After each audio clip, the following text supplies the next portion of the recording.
Hello, I am back, and that means that it's time to power wash some things. Starting with the treehouse, because I did remember correctly in that it is the treehouse that is next. I mean, there's also this clean the drill. Hello, Shy. Thank you for sticking with me.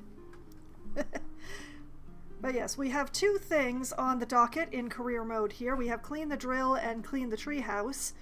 I've decided that I'm going to start with the treehouse, and then if there's still any time left in the stream after the treehouse is clean, I will go and wash the drill.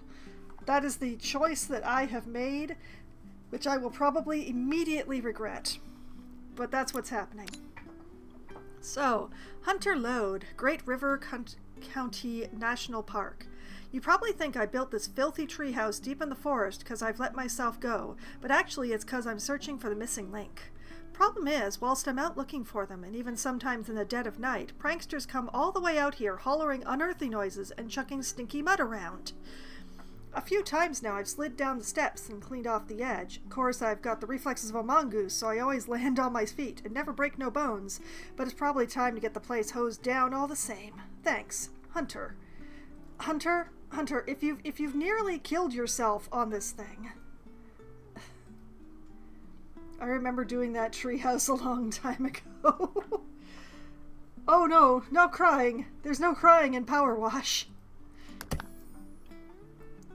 Only dings. Soothing, dopamine-filled dings. Okay, so, my usual method is to go to the highest point and work my way down. So, let's try and identify what the highest point is here. Tend to play games that drive me insane. Okay, so we have this patio with a nice barbecue. Here's to the dopamine bings. Exactly. Oh! Sloppy! Loppy has subscribed! Loppy was one of my first subscribers back when I first got partner.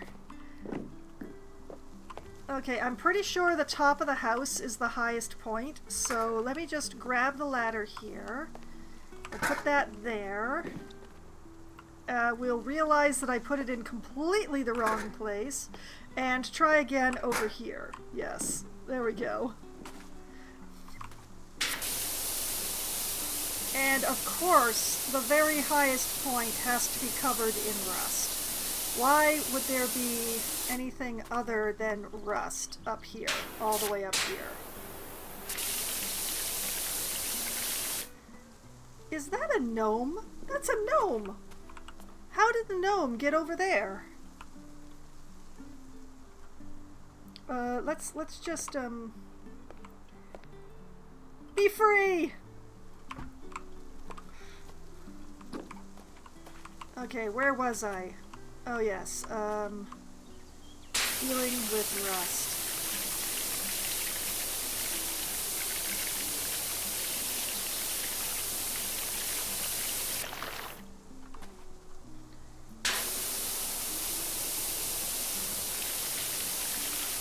Casually dropping a gnome off the second story. He'll be fine! Gnomes are very resilient.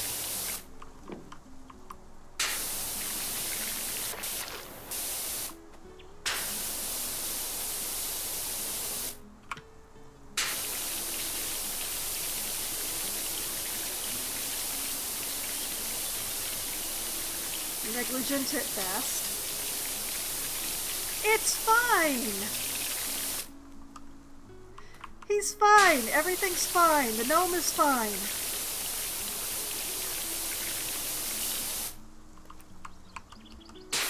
And if the gnome is fine, we can be sure that he didn't suffer. Speaking of, a friend of mine was gifted a Christmas-themed paratrooping gnome. Husband is former military but grumbled. Hangs in their kitchen. Oh, so it hangs, so it dangles. Oh, that's great. That is great. I love that. I love that for them.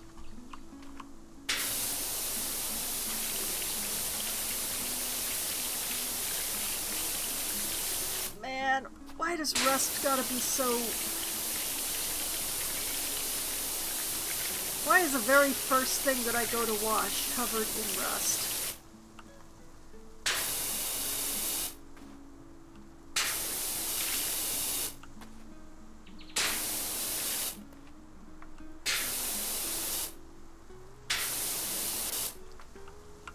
Constant state of parachuting. I like that idea.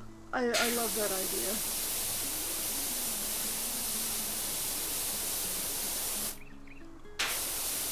Question is, where does the roof cap end and the roof begin here?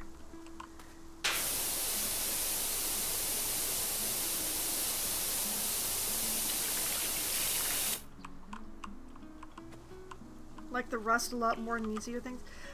I just find like how slowly I have to go with the rust to be kind of irritating.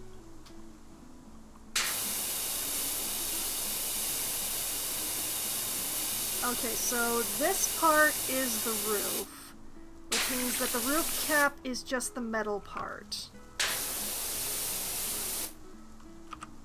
I should probably...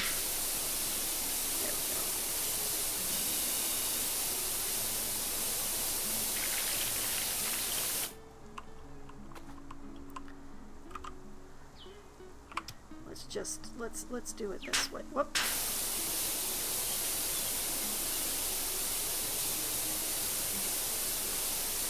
I mean, the graffiti doesn't bother me as much, and I have to go just as slow to take off the graffiti as I do the rust, but for some reason the rust just is like,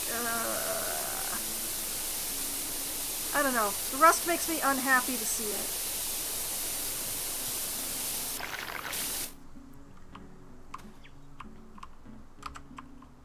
What am I hung up on? Whoop! Who knows? I didn't want to stand there either, but I guess I'm here now.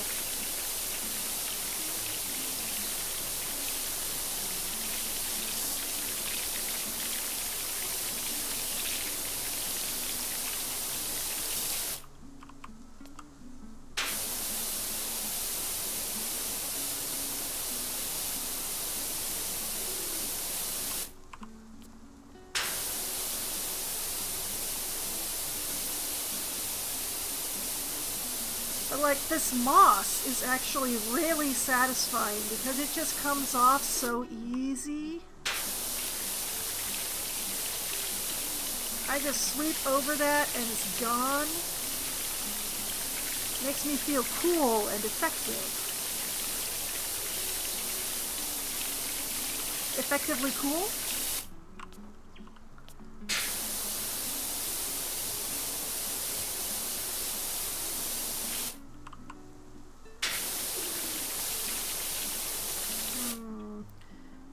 Wait a minute.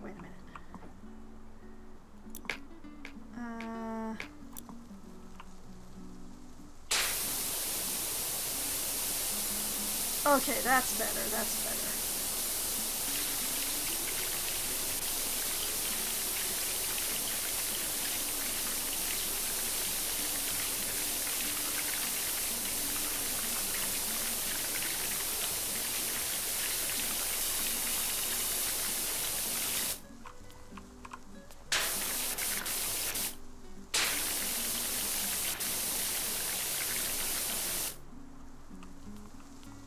Take a moment here.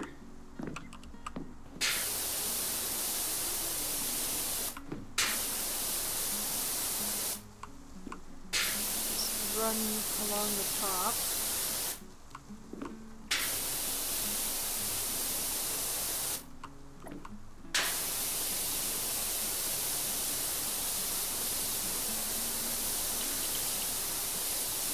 Hey, I can see my van from here.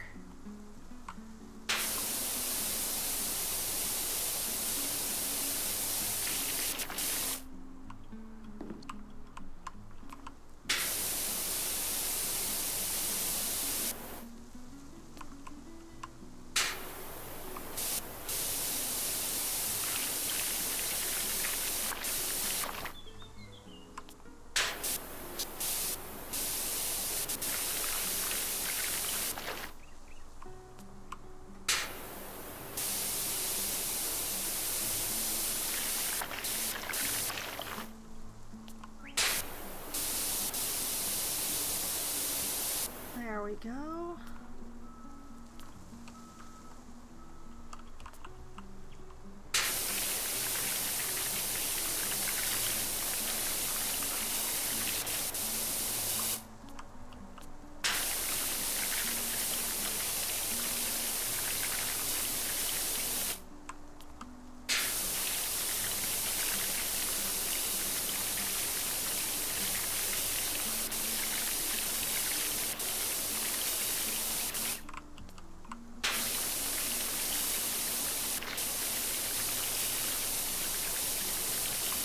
I've almost got my way to my first ding here.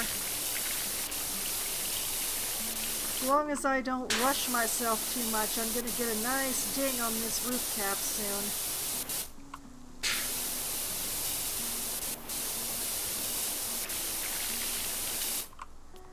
Oh, that's a very pretty waterfall. That's nice.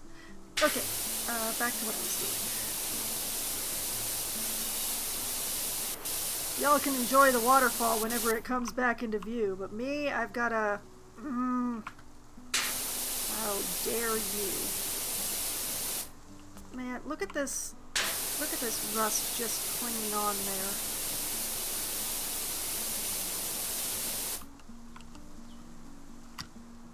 I'm ashamed of myself for missing that.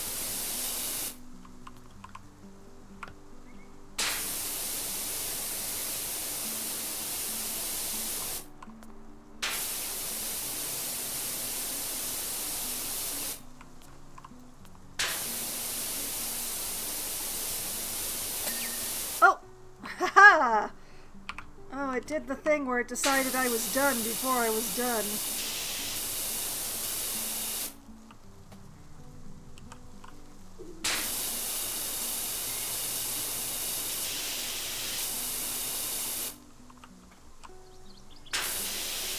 Gotta be careful not to back up too far. I don't really want to back off the roof.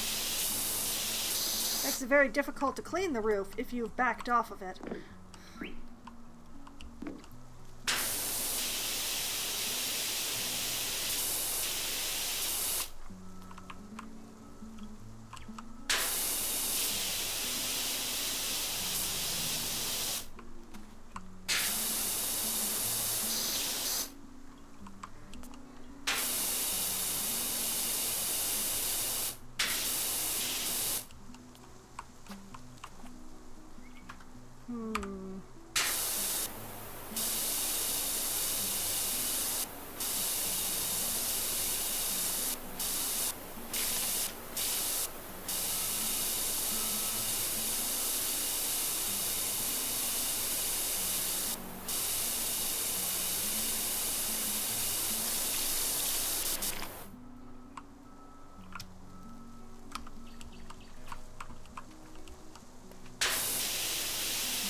Gotta find the place where you draw the line. I think about this, I don't think this game is...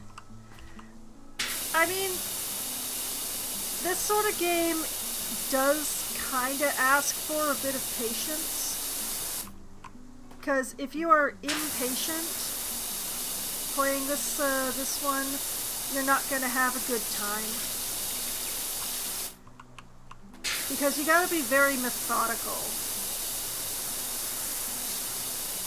You can't just go around spraying willy-nilly.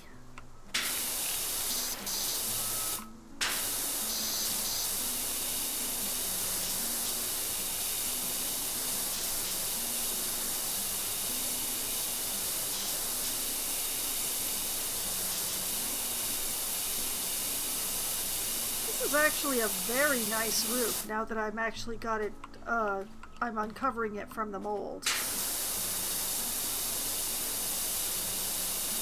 Sort of silvery gray tile or shingles or whatever it is that's up here is very nice. I like it.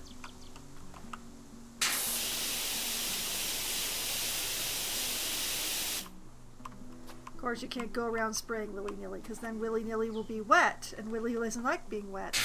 I know some willies like being wet.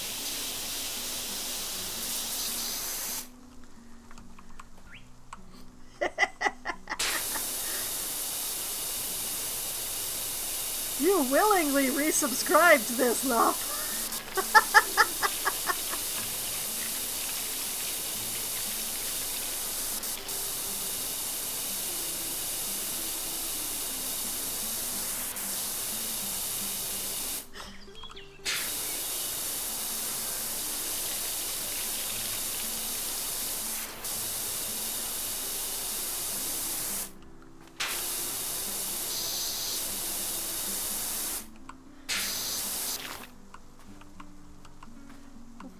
That just means that Willy-Nilly's Willy likes being wet. That's true, that's true.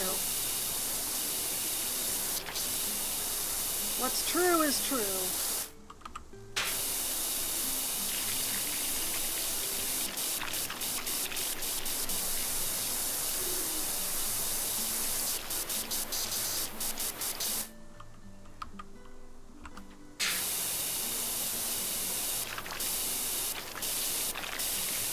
I've cleaned an object quite this round before. I really don't know the right method of going about it.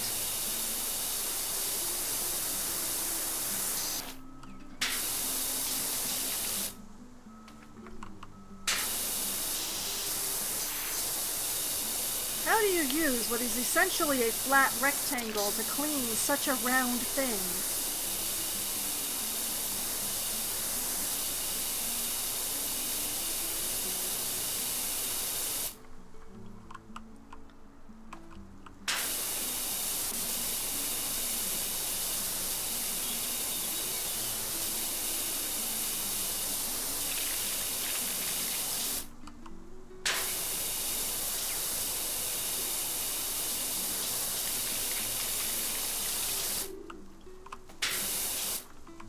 Also, those doves are just going nuts wherever they are. A billin' and a cooin' and a cooin' and a billin'. Actually, I think everyone is insane.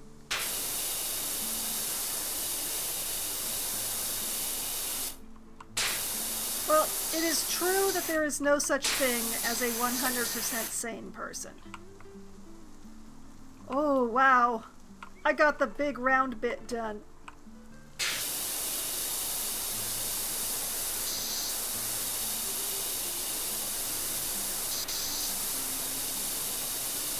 And since I'm here, I'm going to get this bit that sticks out here. Oh, I just love the way this moss just comes right off.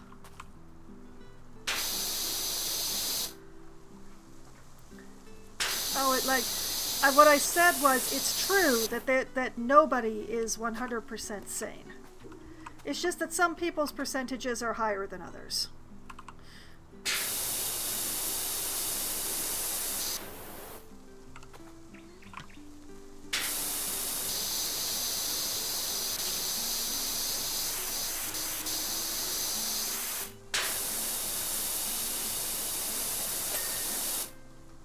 Some people's honesty is higher than others too. Yes, but that's a slightly different metric.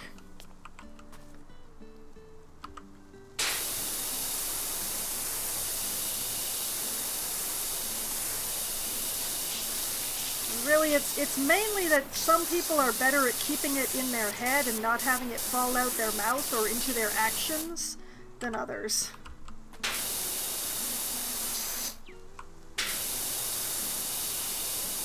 Yeah, people like me, they just let it fall out the mouth. Some folk, they let it be in their actions.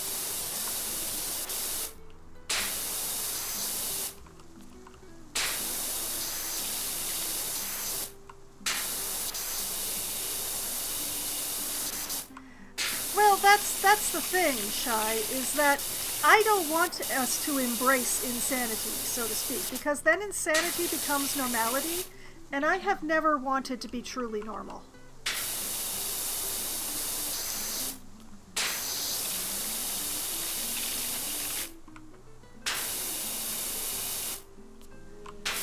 Blending in with the normal, sure, but actually being normal? No.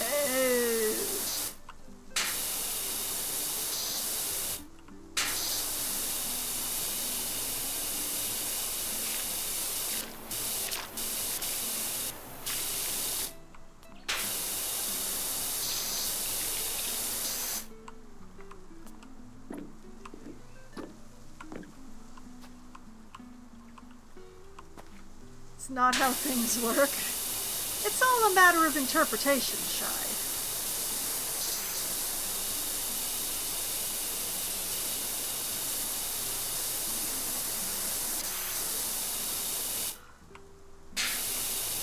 But yeah, if everybody is embracing their insanity, then insanity is normal. That's just basically how it goes. In chaos, chaos is normal.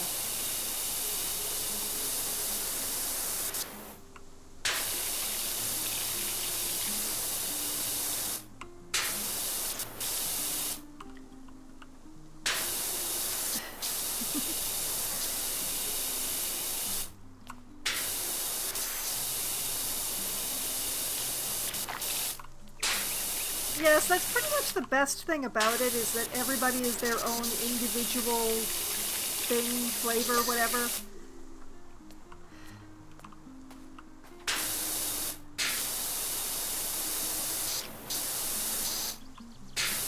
And it's not even like we're like saying that everybody is like a unique snowflake, because snowflakes have like a general structure in common.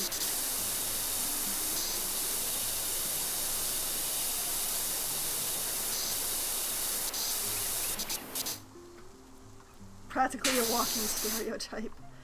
I mean,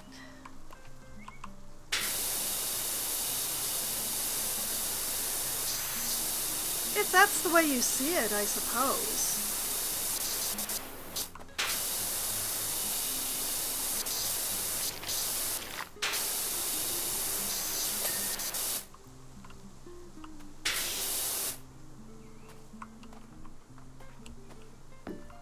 Okay, I think that's the roof. What I'm really glad about is the fact that I don't have to wash these trees. I don't want to think about why the trees are so clean when all of this is so dirty, but, you know, one less thing for me to wash. Or, in this case, several less things for me to wash.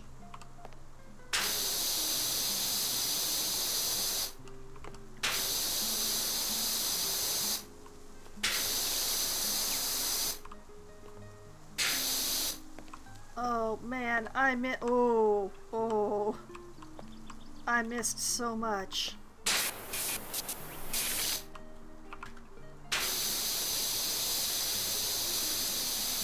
Dang, I thought I was doing such a nice job with the angle that I had. I was so wrong.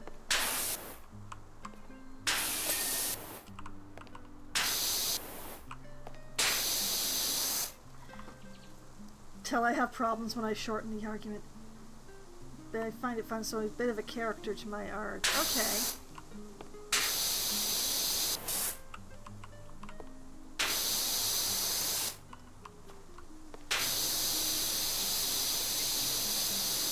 I mean, articulating an argument or a position that you have, like, off the cuff without warning that you're going to have to, that's actually a very difficult thing to do. Not even professional debaters like to go in without prep. And in fact, the professional debaters do more prep than most. You did not come to my stream prepared to argue the nature of sanity. And that is fine.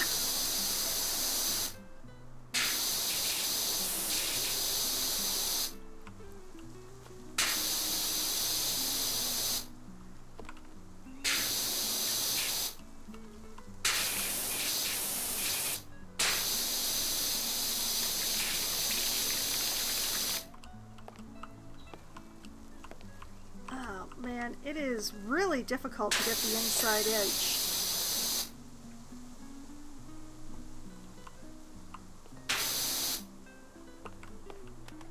Okay, I'm confused where one piece of this, like, starts and ends.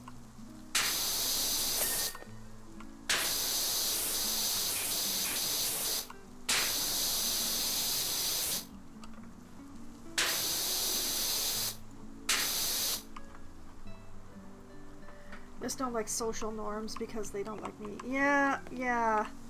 That is a common feeling, yes.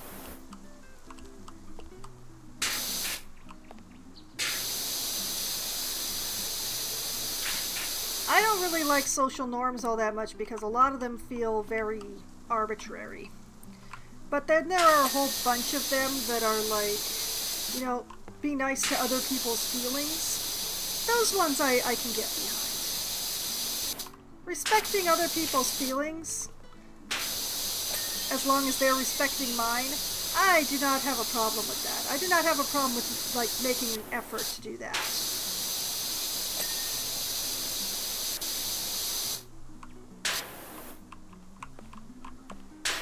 I mean, if they're being a shitty human being to me, then, you know, the whole thing changes, but I am happy to reciprocate.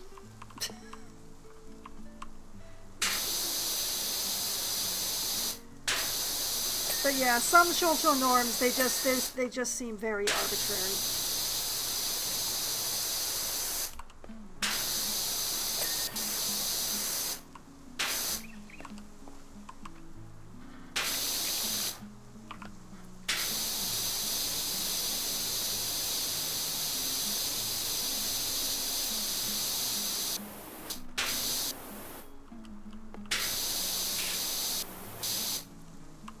Now, why can't I get this fascia to ding? What did I miss?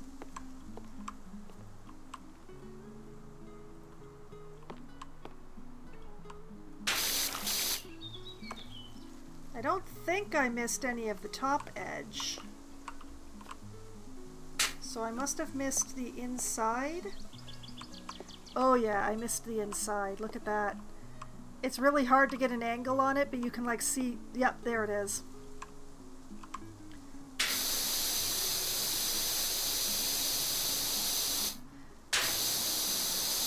There be all the filth. Whoop.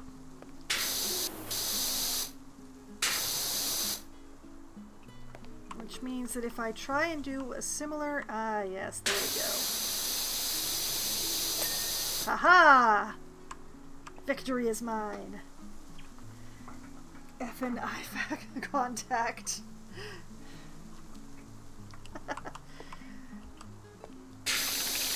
Yeah. I mean, eye contact does not bother me the same way that it does other people, for which I'm very glad. But I also do not like to perform an entire conversation maintaining eye contact with the person. Occasional eye contact, fine. Intently looking into each other's eyes, not my bag.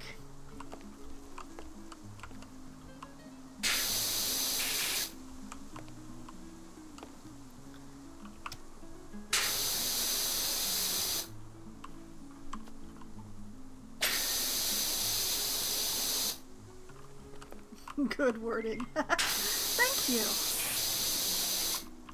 I work hard on my wording.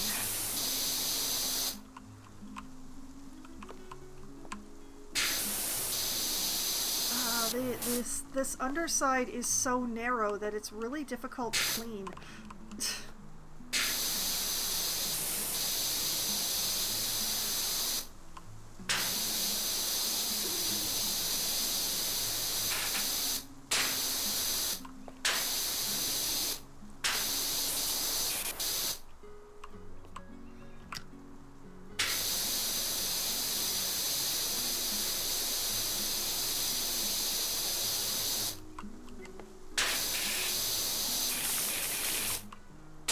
I wonder if I can actually get this clean without moving my ladder. I doubt it.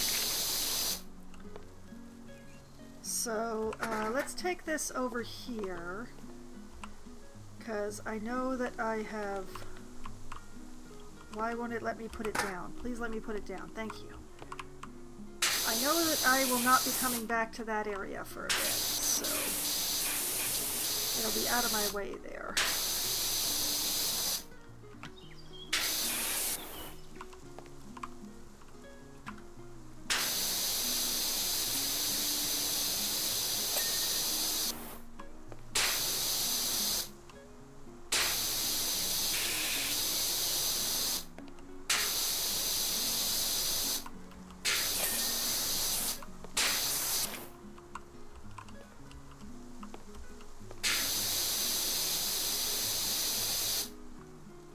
Oh, there's a post there. Okay.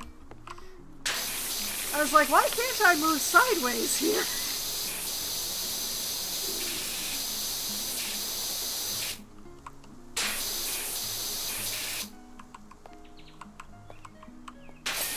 This really is a very nice treehouse. I enjoy it a lot.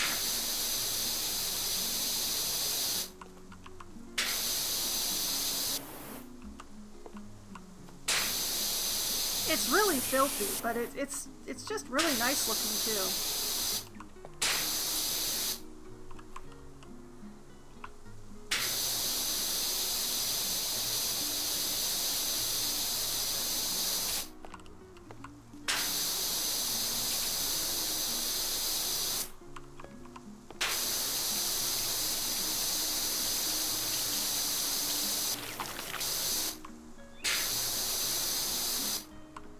The biggest tree house I've ever seen. Yeah.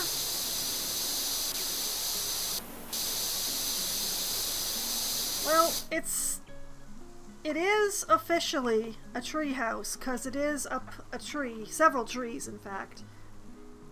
But it's much more of a house on a platform than one would expect from the word tree house.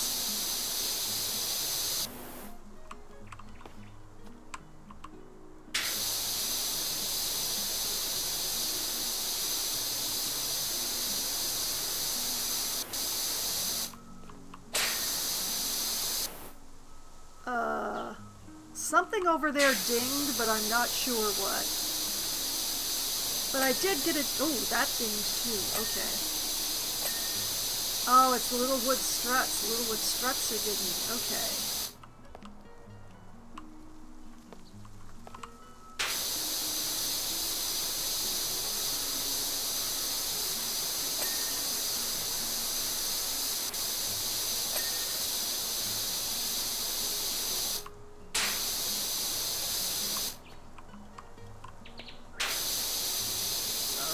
Filth, she clings in every corner.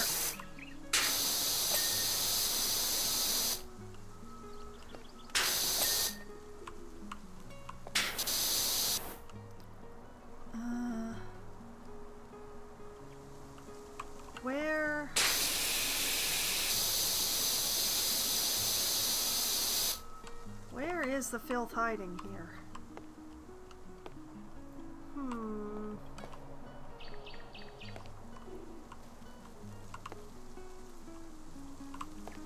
I think I got it all. You know what, I'm going to do this little portion in here because I am conveniently in position and I've already got it mostly cleaned. Oh, there's the good things. Yes.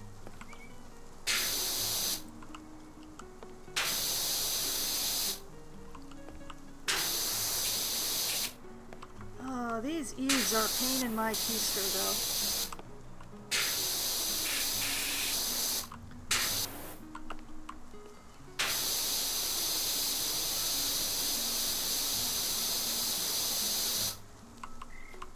I'm gonna clean this post and its pair, because those will ding and make me feel better.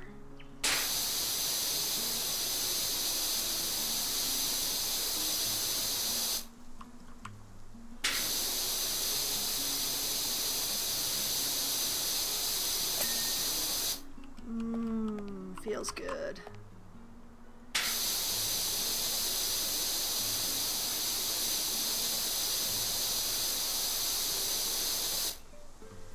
The thing is, I think the house and the spiral staircase are probably the hardest things to clean in this job. Everything else is just wood slats. Very straightforward.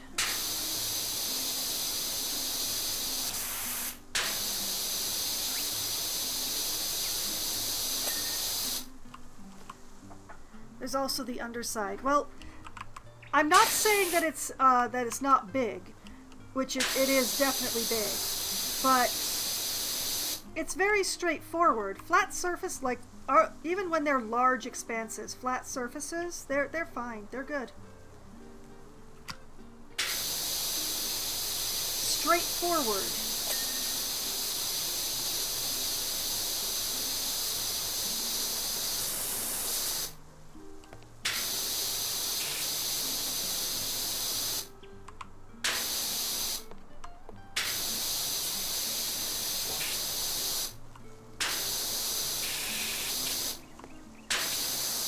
I sense I'm going to be spending a lot of time yelling at the underside of this, like this roof underside. Why aren't you clean? Why won't you be clean?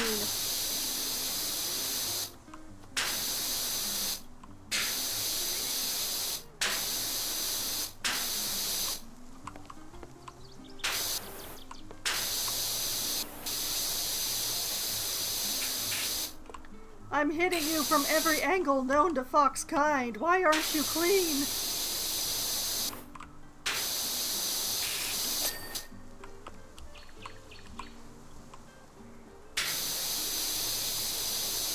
Well, at least one piece of it's clean now.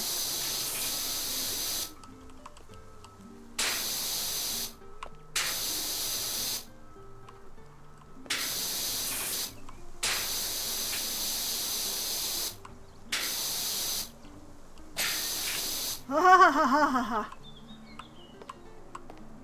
I got part of it.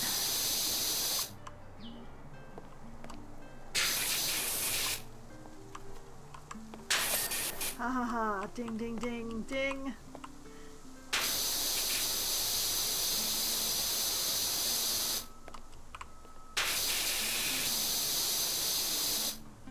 Ding or whatever.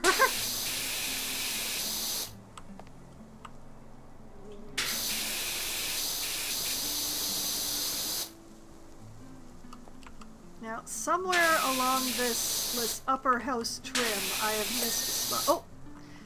Whatever it was, I found it. Okay, we're going to find... here we are, front door.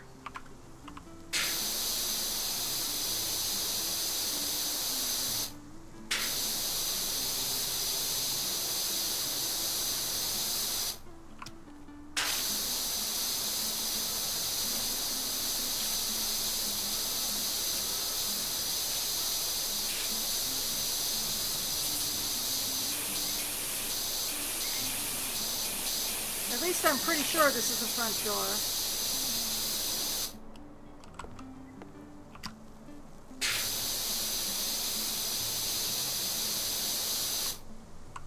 Along there, and oh my.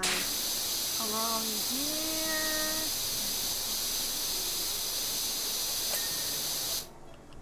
Alright, now, where did I miss on the door? Oh, you know what? I'll just... Oh, okay. It was the handles all along.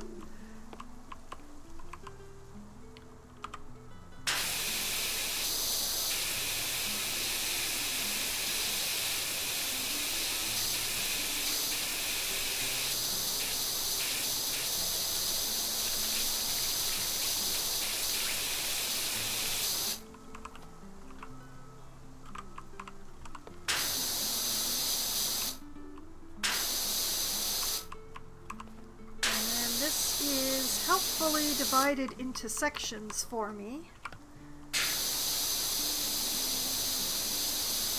So I can just go around cleaning sections.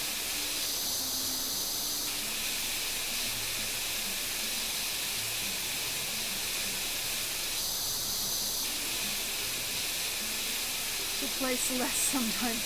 Oh. I'm very bad at platformer shy.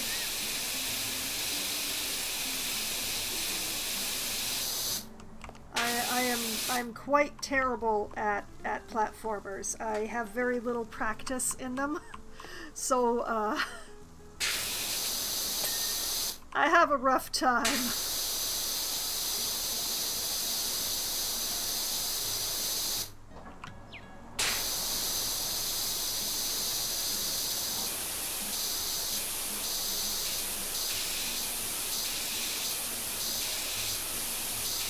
Do you like snappy or momentum movement?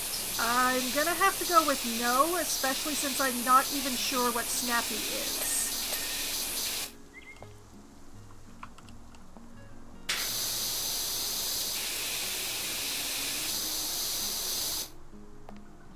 Oh, Hollow Knight. I like watching people play Hollow Knight.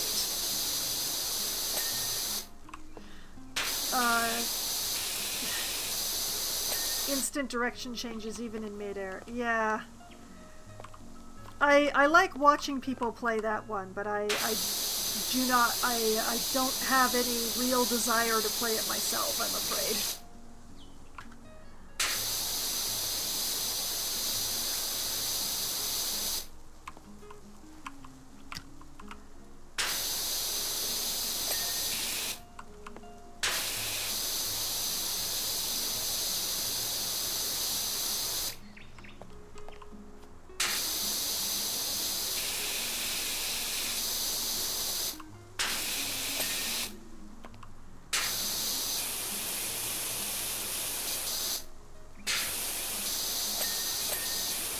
There we go. Okay, I'm making progress now.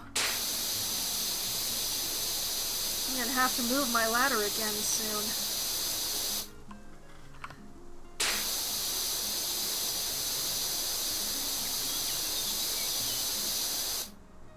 Like that.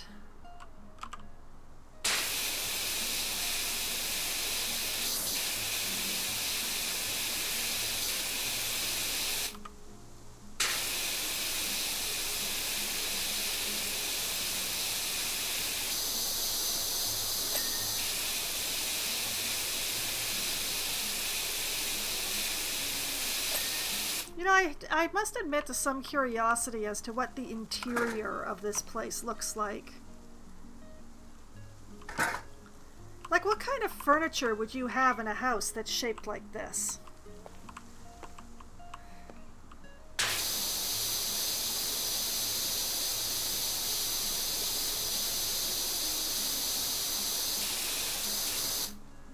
I may need to bring my ladder back to be able to finish that trim.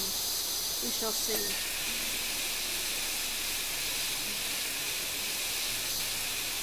Probably furniture that looks like it could be outside. Yeah.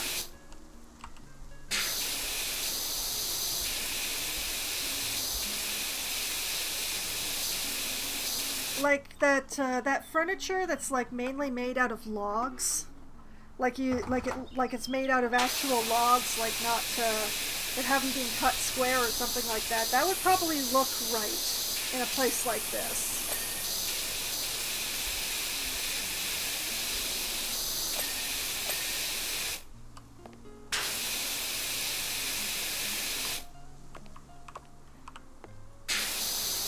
Yeah, that's one of the sadnesses of this job. I never get to see the interior of the places that I wash. Yeah. Is this upper trim clean? I don't recall it dinging.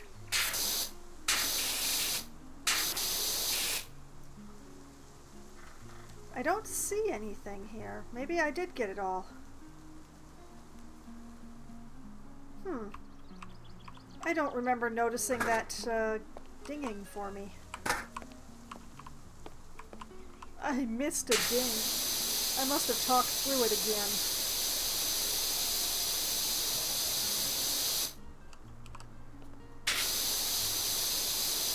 For shame, me.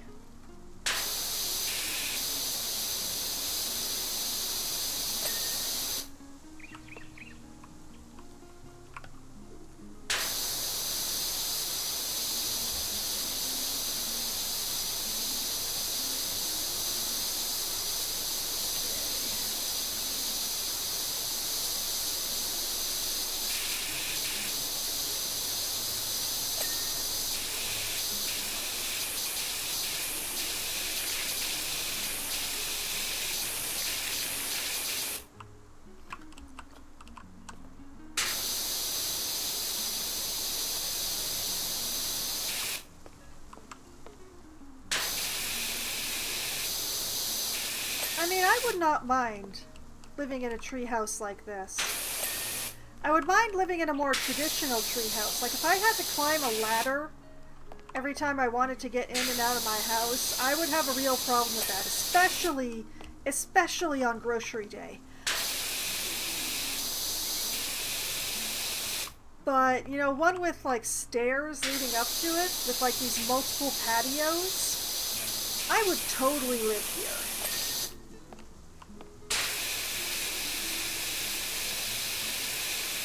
Forests are nice. I like forests.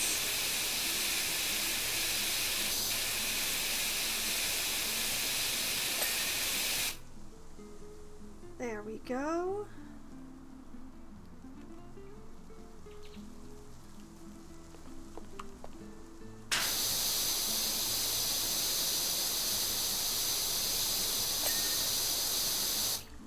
Like that.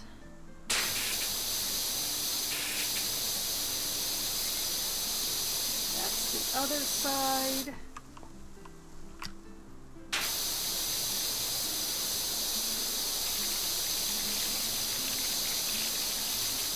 Lower edge.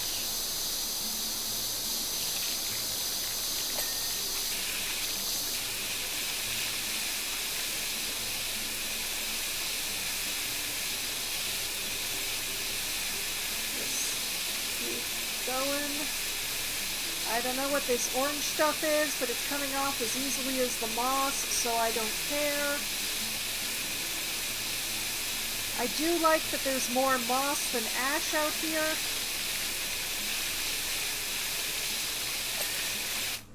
There we go. Oh, those glorious dings are mine. All mine. I am gracious enough to share them with you, my audience, my chat, my people. But they're mine.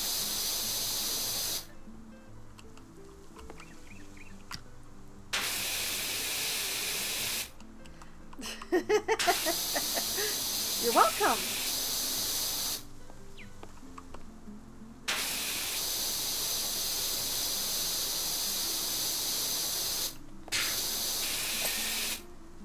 There we go.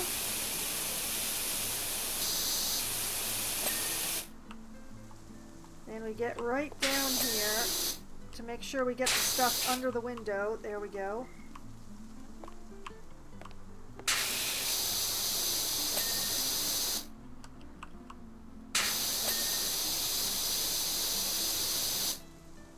I did not know someone would be sharing dings of all things with me today. Well, you know, you never know what's going to happen in life.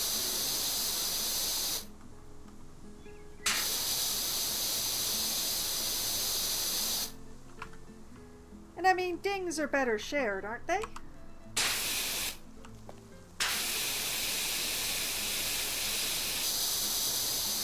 Everybody rejoicing in the glorious dings of completion. I don't know. I didn't mean to give you an existential crisis. Oh no!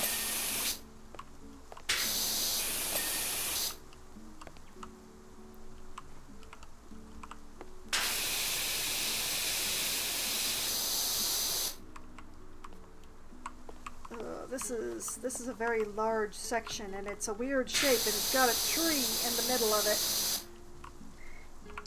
This may be a little tricky.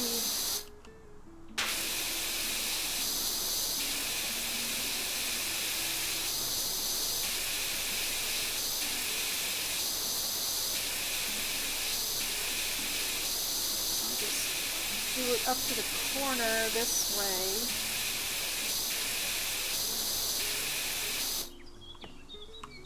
Just existentially nihilistic.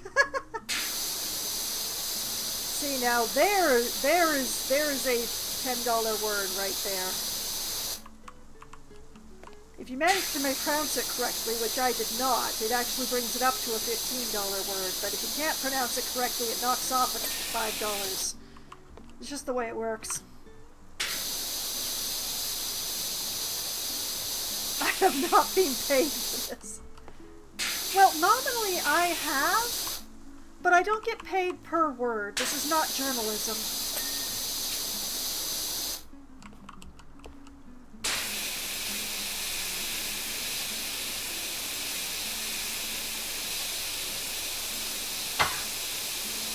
He's into it to my background.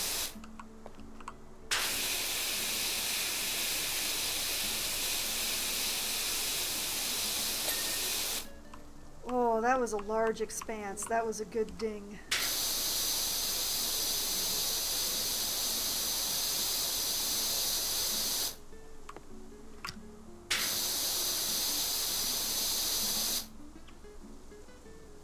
Paying per word encourages spam, hence journalism. Yeah.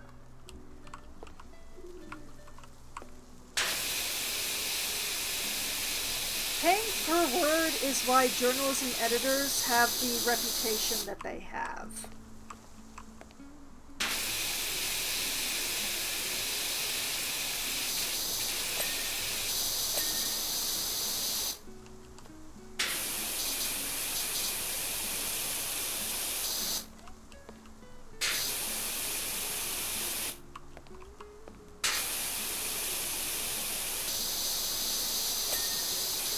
And Brandon Sanderson is the reason why authors don't get paid per word anymore. Well, not just him, but he's the easiest example to point to these days.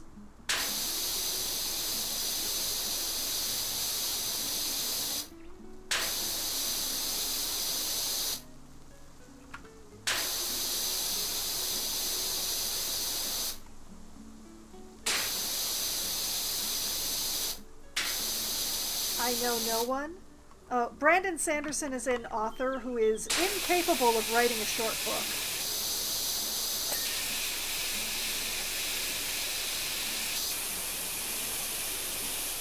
I think the smallest book of his I've ever held in my hand could still have killed a house cat if I dropped it.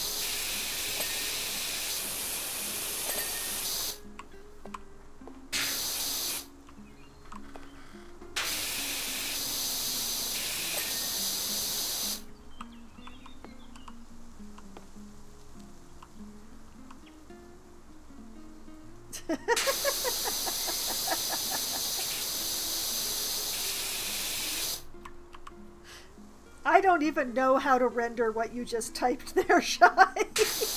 I'm not even going to try to say that. I have no idea how.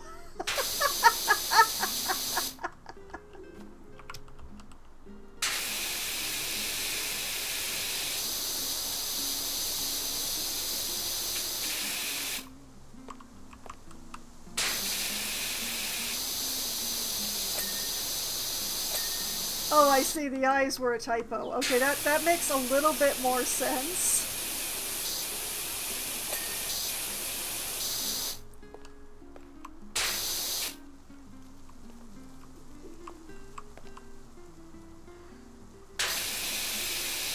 Oh, I see. Okay.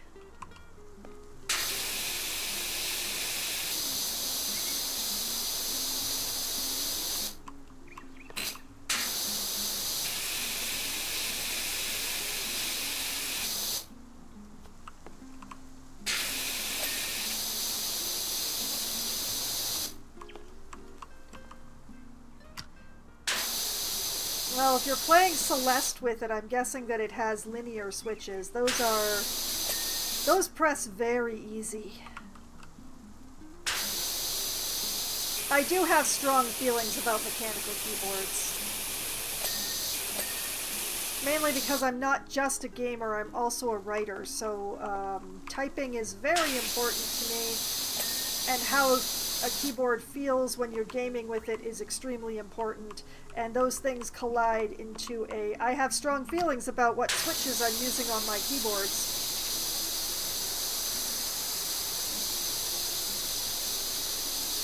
Mechanical keyboard with a very low actuation distance. Ah, I see, okay.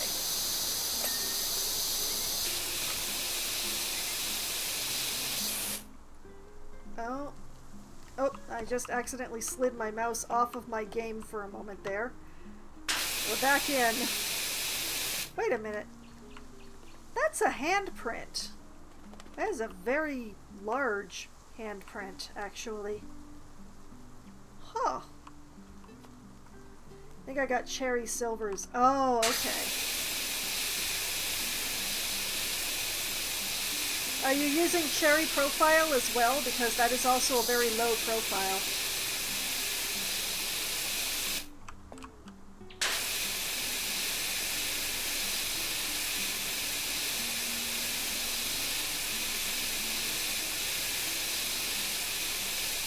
No idea. Okay, fair enough.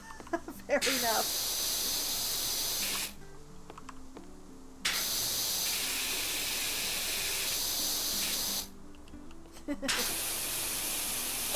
Yeah, I'm using a mechanical keyboard with brown switches because I find typing with linear switches to feel very mushy and unpleasant. So I need a bit of a click. But I don't really want a strong click like what you get from blues. And browns are a nice soft click. And on this one I am talking about feeling and not noise. Just to be clear for the people who do or do not know mechanical keyboard stuff. That's what I'm talking about here.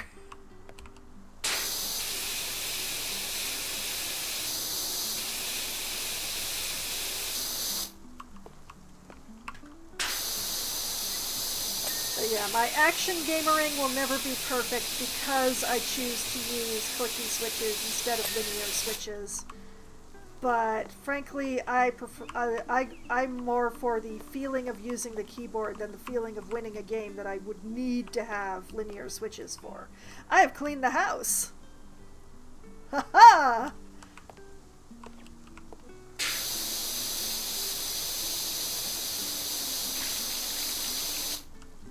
Very heavy-handed, so yeah.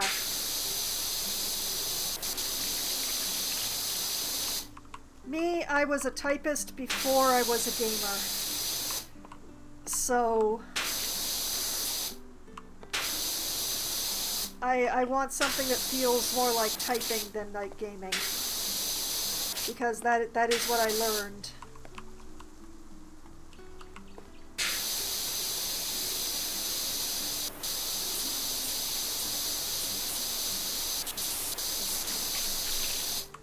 So it's a good thing that I never fell in love with fighting games, is all I'm saying.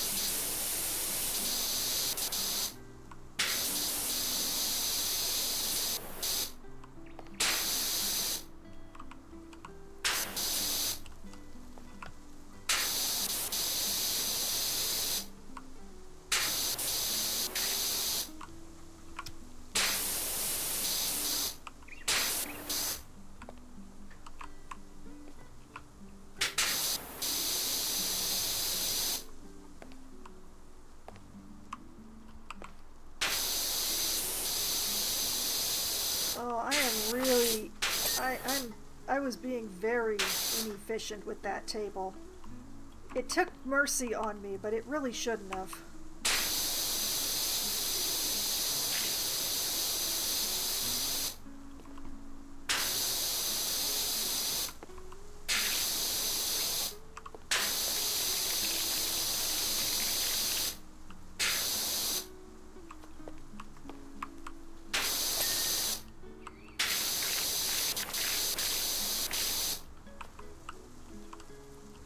The only reason I got a mechanical keyboard because I broke some of my map.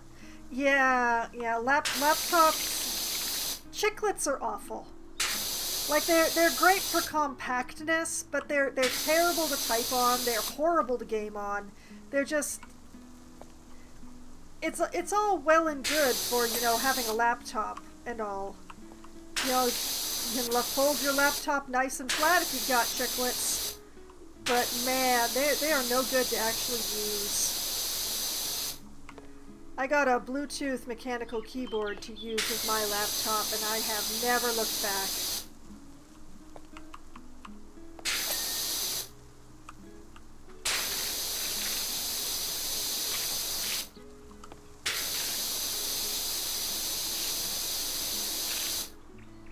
Admittedly, I don't use my laptop for gaming. For gaming, I use a wired keyboard because I have had too many wireless devices disconnect in the middle of me doing something to ever trust them for my gaming. So my gaming mouse is wired, my gaming keyboard is wired, my headphones are wired, my mic is wired, nothing is Bluetooth, nothing is wireless. My signal will never drop unless, you know, something chews through the cable. And since we don't have a cat or a dog, nothing's going to be chewing through. Oh, I can give you some missing link facts based on what I found so far if you'd like. Sure! Give me some missing link facts, Hunter.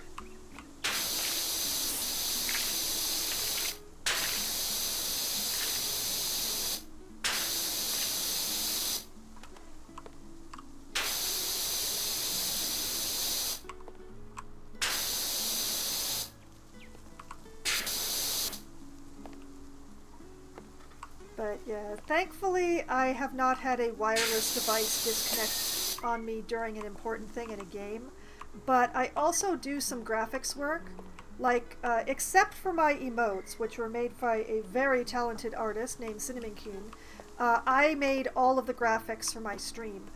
And there are times when you just, okay, I need to do something with these 3 pixels over here, and your mouse disconnects in the middle of doing something with those 3 pixels, and you end up doing something with like 10 pixels, or 2 pixels, or even worse, 1 pixel, where you meant to do something with 3, or you do something with those 3 pixels, but it's completely the wrong thing. They end up in the wrong place because your mouse decided it was not doing that today.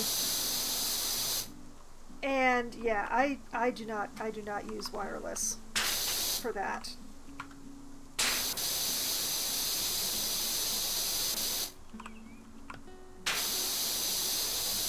You could say I have trust issues.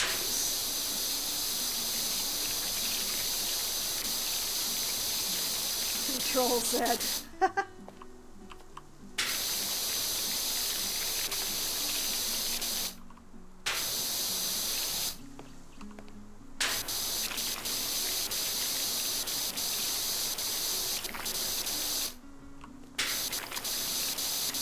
It's going to be fun doing the outside of this railing, but I'm going to leave that to slightly more in the future me. Current me is going to content herself with doing the inside of this railing.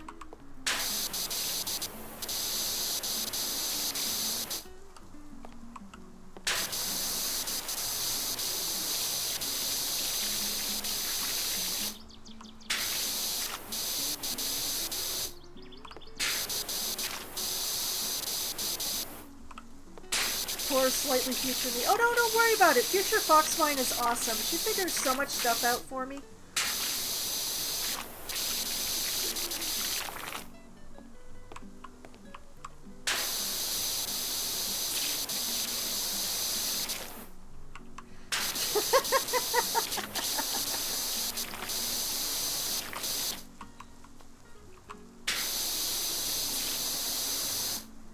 Gotta make sure I get this board along the floor properly as well.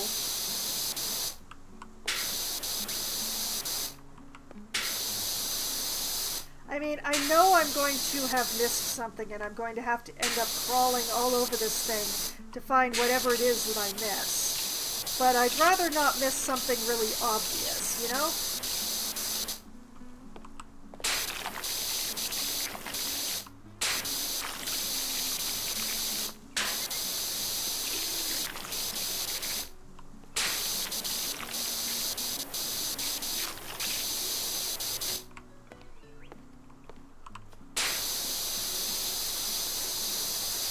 And if I get like 3 sides of these railings from up here, it's going to make it so much easier when I do in fact have to do the outside of them.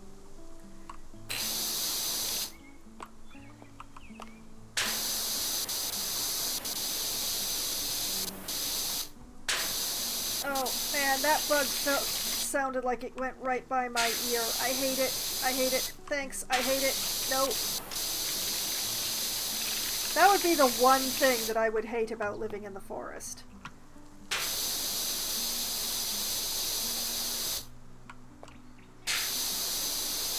I hate those bug flybys that you get in your ear. Like they go right by your ear. They're gone by even the time that you reach up to like swat them away. All you do is just hear them. Hate that. Hate that so much.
All along this way up to the corner, and then get this side.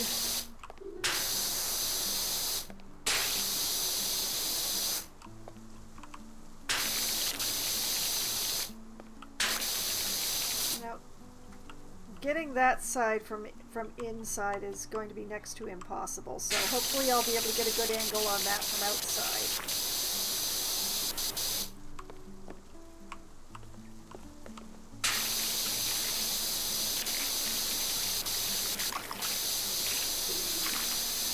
Man, what is all this splattered yellow stuff? It doesn't look like the usual graffiti paint, so I don't think that's what it is, but...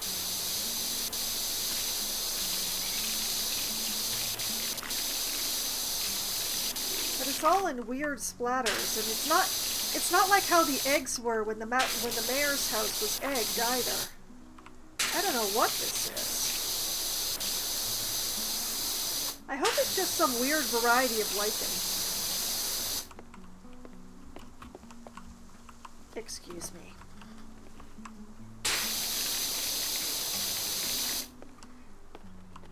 Walk in here.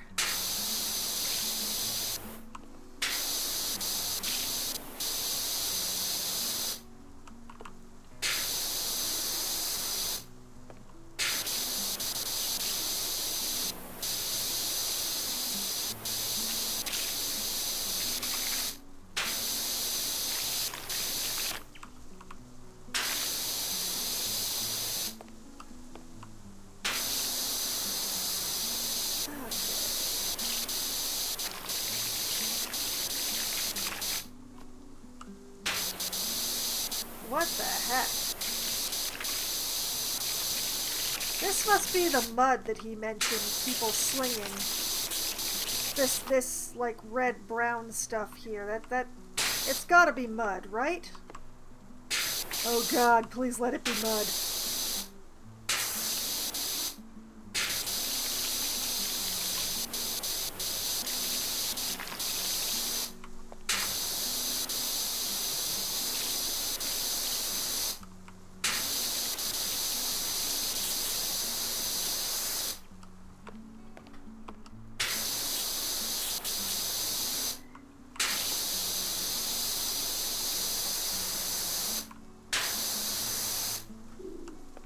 I'll probably do this bit next, because it's like the next bit down, quote unquote.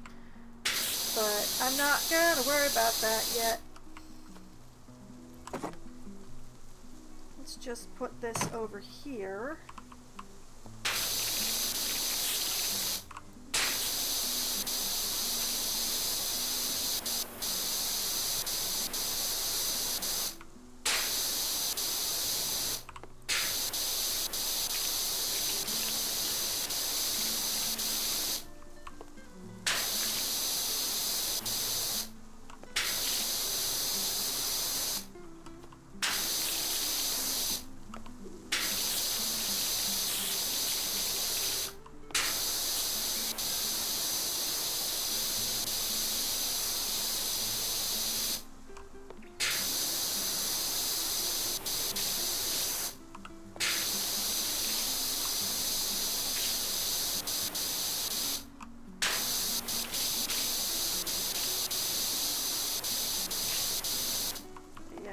first I'm a worry about these railings and stuff. Then I worry about this floor.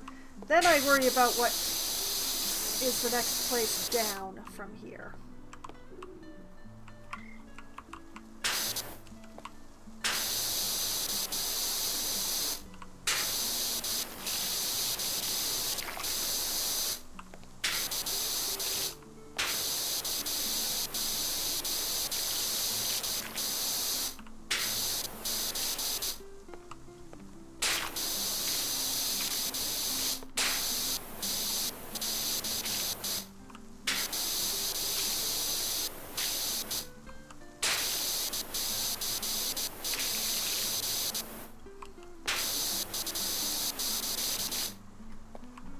That.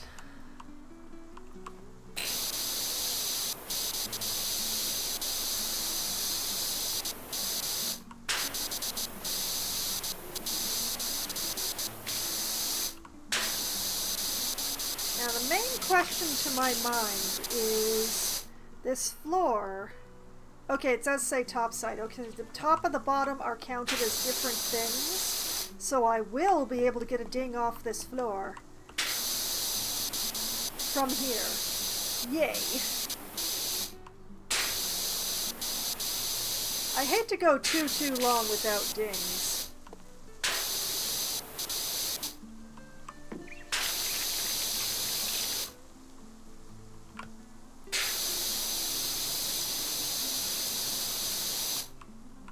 What am I? Oh, I'm hung up on my own ladder. Okay. Alright, let's put this...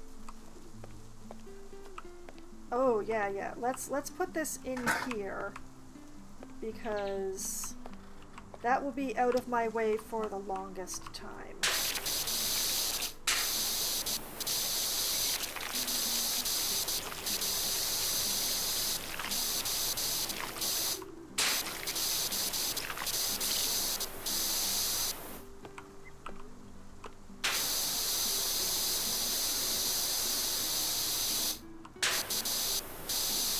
Oh, this is a big job with many things. Oh! Word ban! Oh man, I missed that because I was washing things. Oh my. I don't know if I should allow that word. I say I a lot.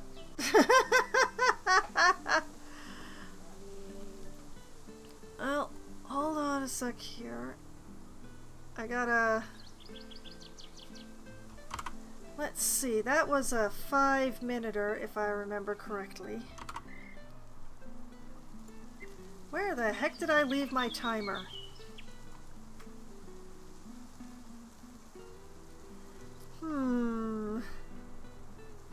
Breaking the system already. Yeah, I may have to make that so that you can't forbid single letter words, because that's a really rough one.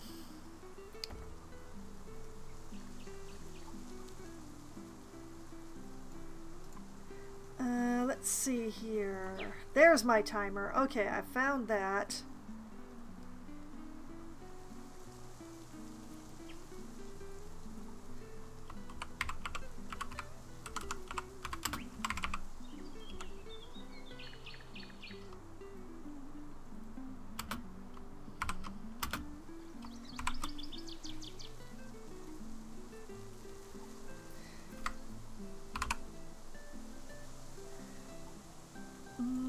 There we go.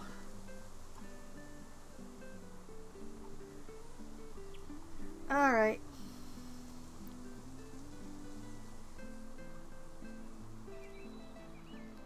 Timer has been started. Notation has been put on the stream.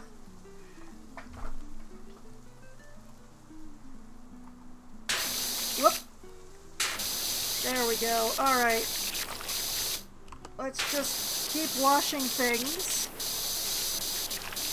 without using the word I'm not allowed to use.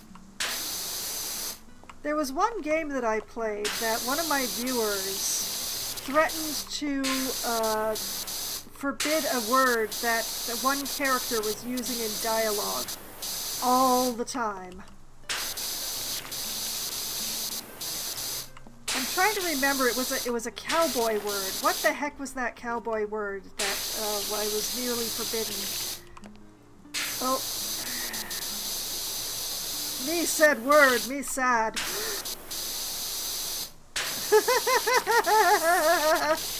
Me said word many times. Me sad.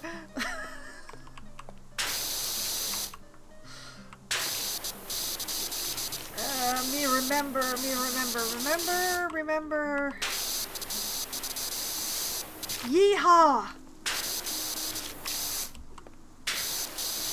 There was a section of the game that was, it was a cowboy. It was a cowboy world. And one character just used that word in every sentence.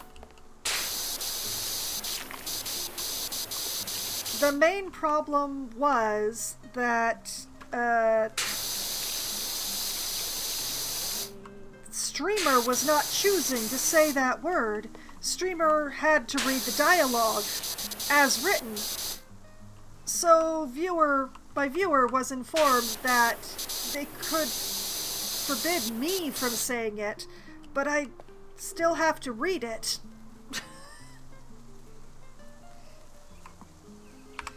Whoop, wrong button.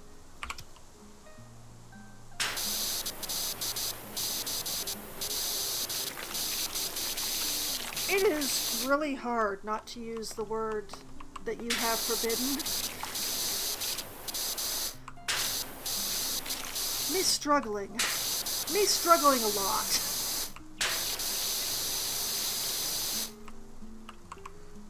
Funnier when the sentence structure has to change. Yeah, really have to think about it. Really have to think about it.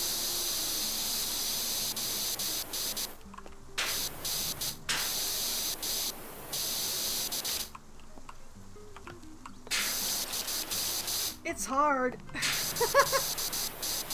But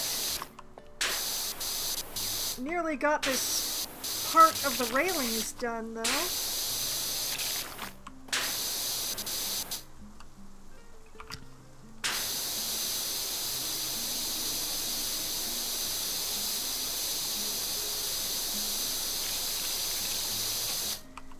You know, this stuff isn't very sticky. I wonder if I could use the green for this. Ah! You used word again. My word usage. My word usage!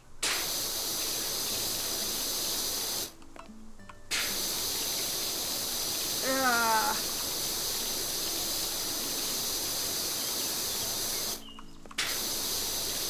Okay, the green is doing the job. Okay. This might not take all night.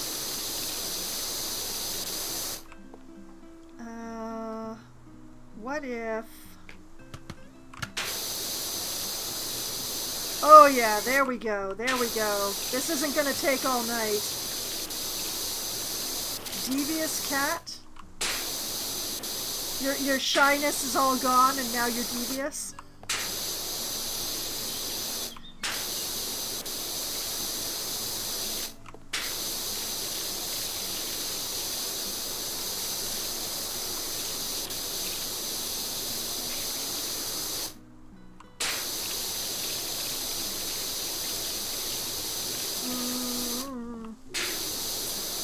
There's so much patio. Indecisive about your username. Oh, I see. This is hard! Thank goodness I didn't put in a Batsu game for this. Ah! I'm free! I'm free! Ah! Oh, thank goodness. Okay, fold that back away so I can actually see. Oh, there we go. All right.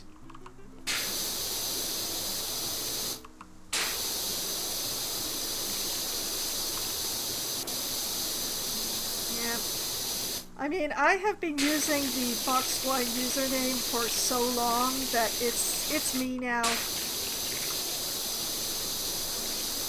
I go by it in real life, I go by it online.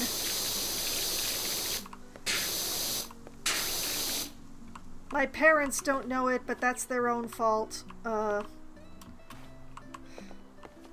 I did have a username previous to Foxwine that I abandoned utterly because my father knew what it was, and he would not stop telling his friends about my online activities. And since I was kind of a teenager at the time, that was horrifically embarrassing.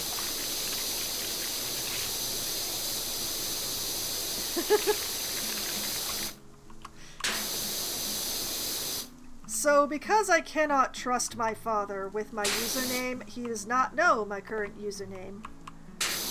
And he will never know my current username.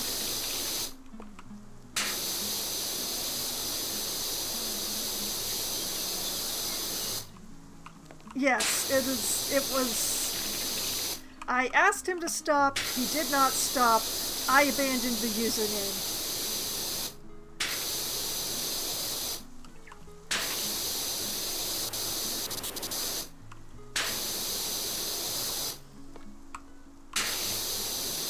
The best part about it was that he was telling them all about it because he was actually very proud of what I was doing to an extent. This was a long time ago, back when GeoCities was still alive and well, and I had a GeoCities site, and I had coded my own GeoCities site, all of the HTML, the entire site, by hand, from scratch. I taught myself HTML and I coded my own site, and my father was extremely proud of this, and so he was just showing it to friends and coworkers and all of his stuff, and look what my daughter did. And you know, that's very sweet and all, but he never told me to my face that he was proud of this and that, you know, I'd done good work or anything like this. And B, horribly embarrassing. Terribly embarrassing. It was a Sailor Moon fan site.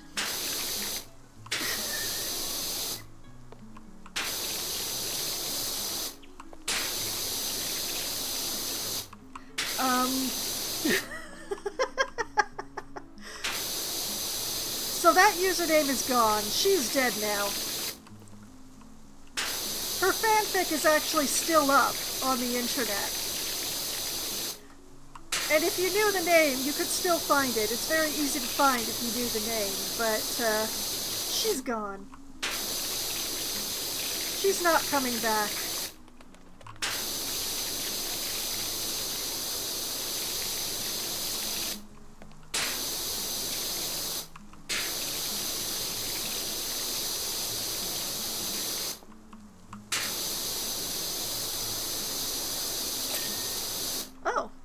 Apparently I did miss some spots on the house.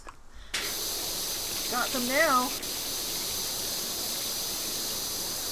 This angle with the longer head and the crouching is definitely the way to go for getting this deck.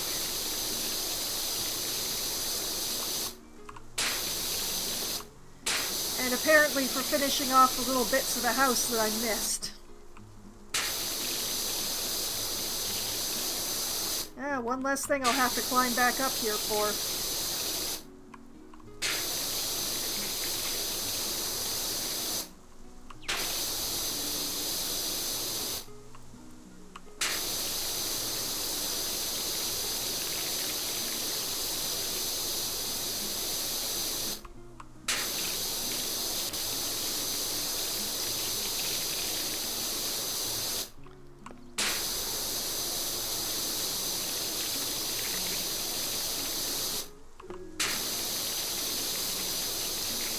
Going around this one tree is going to be a pain in my butt. Let's just make sure I got under those windows too. Okay, yes I did. Alright, good, good, good, good, good.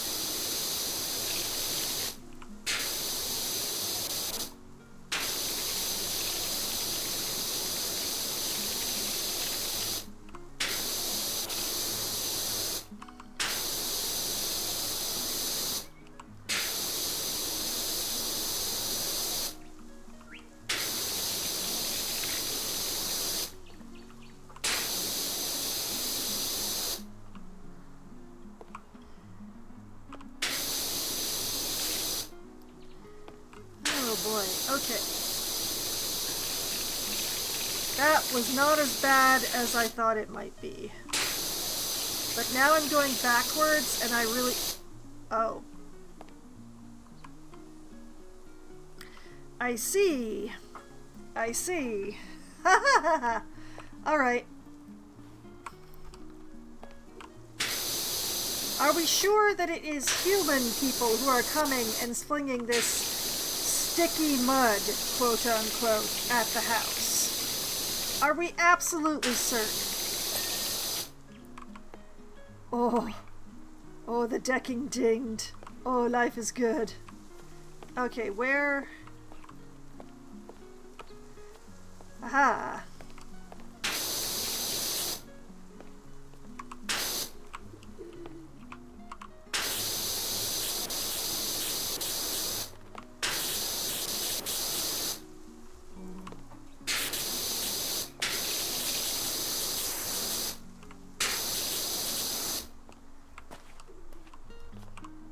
This guy really let this place get into quite a state before he called me.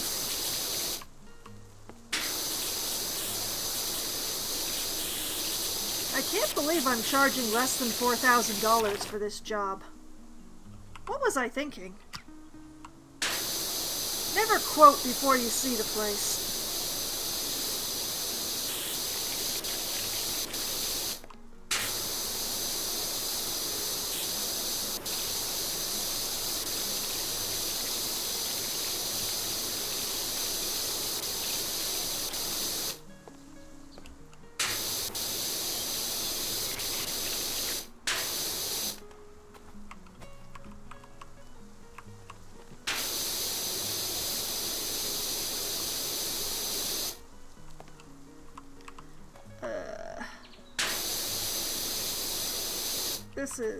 It's difficult to get a good angle for these stairs.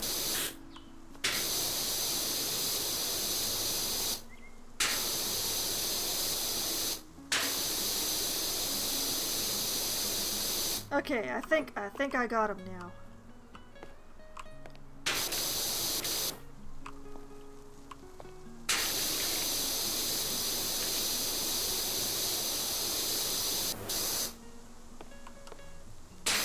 This is a very odd table. What is the use of this?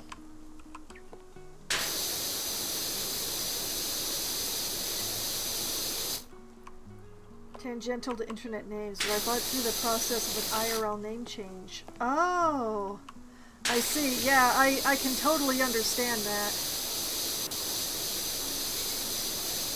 Because my sister is one of those people who changed their name when she got married. And man, it took years. Like, and she was just changing her last name. If she'd been changing her whole name, ugh. Yeah, it's pure so, but what an odd place to put a woodworking table. There's like no room to like work around this. Very strange.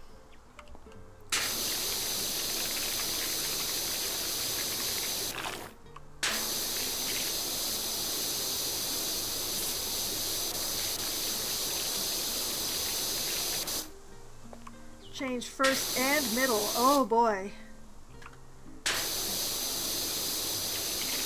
Well, from observation, I know what a rough process that can be.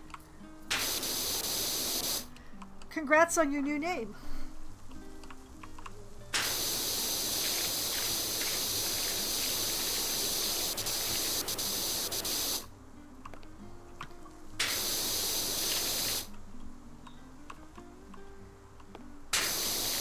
I would say I hope it sparks joy, but you probably wouldn't have chosen it if it didn't, so, you know, redundancy.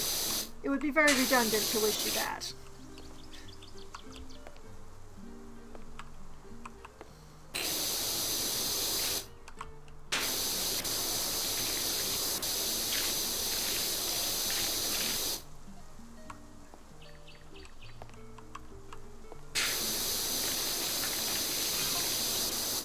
Missing link fact. They're sometimes called Bigfoot because they're one big foot, kind of like a bear's. The other one's small like a cat's. I found track evidence of this myself. Are you sure it's not just the mayor's missing cat?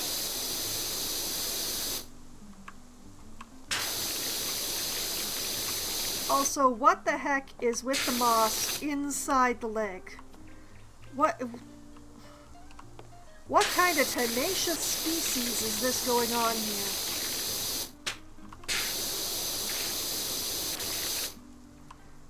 No one in the entire world has used my middle name now. Ah. Congrats. Okay, I'm gonna have to change back to, like, it's so tight here that I have to use the okay, it's clean. Okay. I can go back to using this one.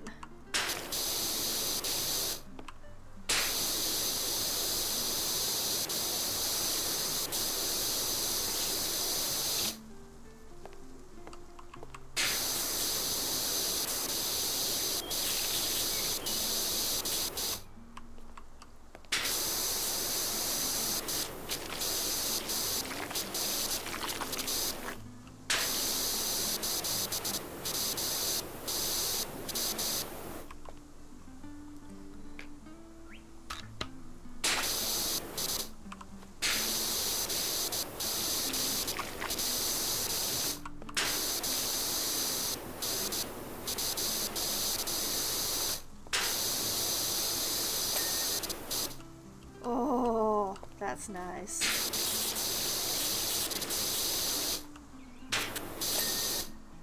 Yes. Yes, good. Ding for me.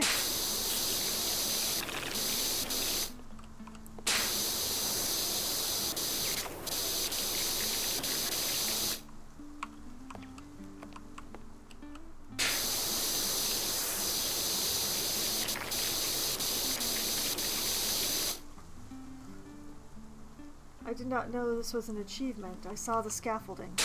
Okay. Or whatever it's called.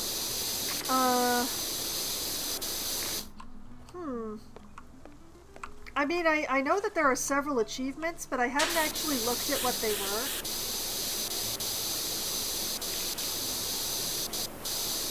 I figure I'll get whatever achievements I get as I play through. And once I've played, I can, like, look at the achievements and which ones I haven't got, and, like, try to deliberately get them if I want them, which I probably will, because I do like seeing a nice percentage.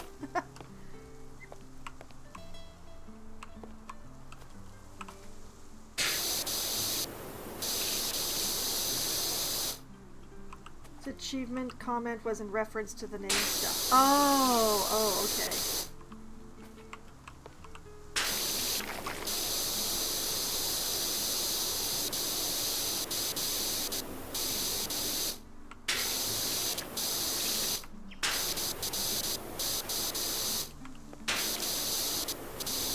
I mean, I like Foxwine.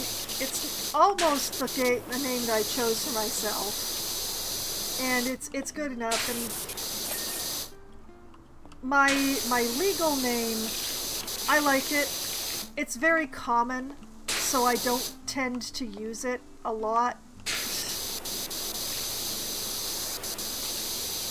Like, it's not, I'm not secretive about it, but it's just like, if I'm meeting online friends or whatever, I prefer to be called Fox than my legal name.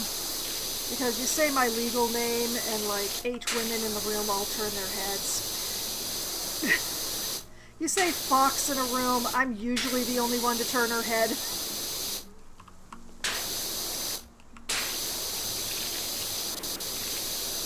It works for me.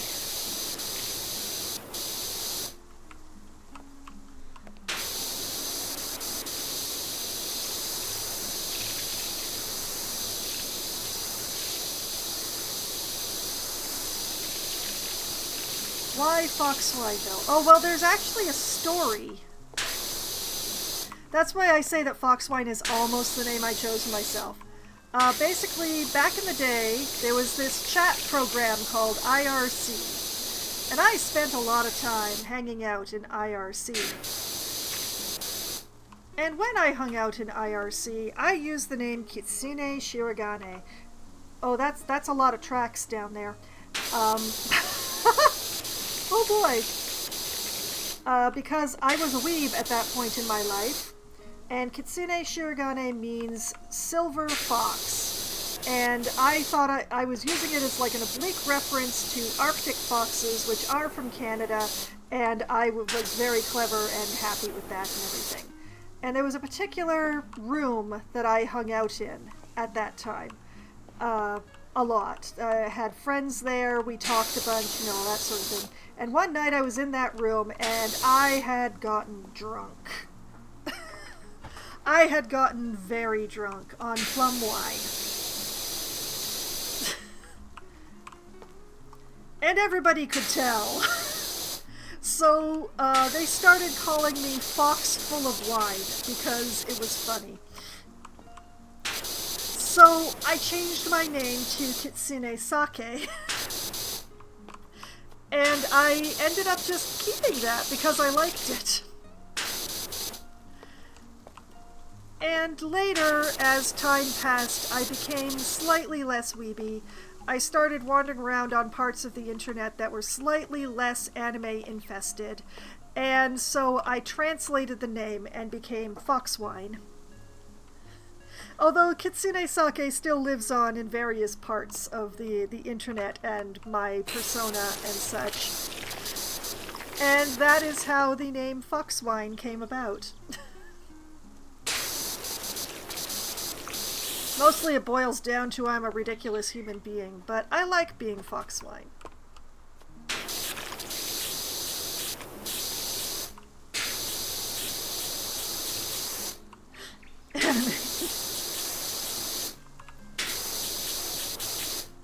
I love my fellow anime fans dearly, but I do have to admit that we can be somewhat of an infestation, especially when we're young. Especially when we're young.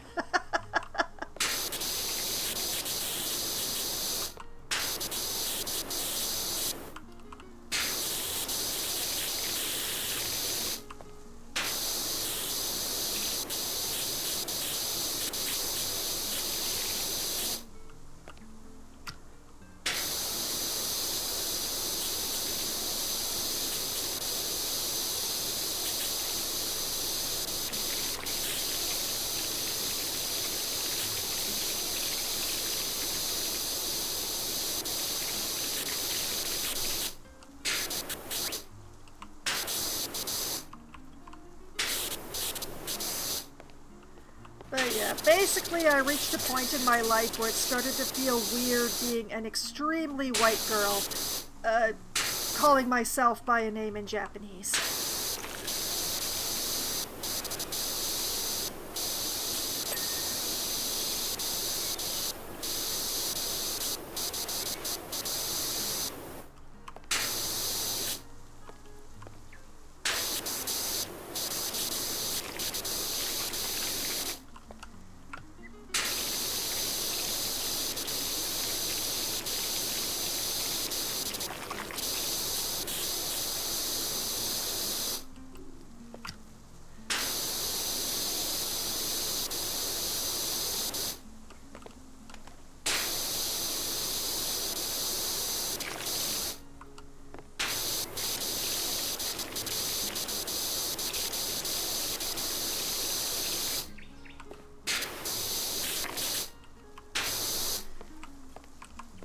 And frankly, the whole thing has only come at the very minor cost of occasionally having to break a furry's heart.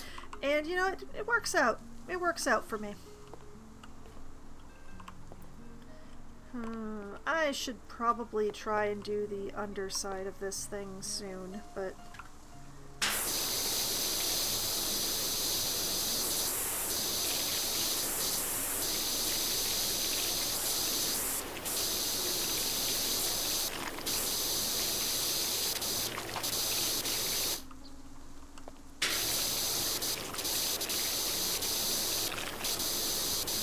Now, the sad fact is that, you know, despite using an animal name and animal imagery and stuff. I am not actually a furry.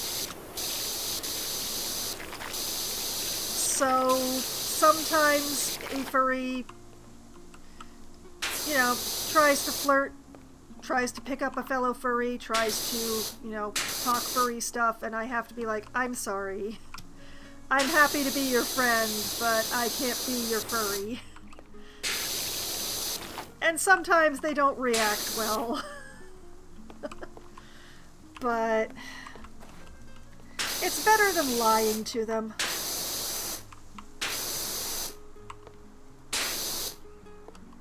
And I will say that the vast majority of the furries that I have known in my life have been awesome friends. Get you a furry friend. They are some of the best friends.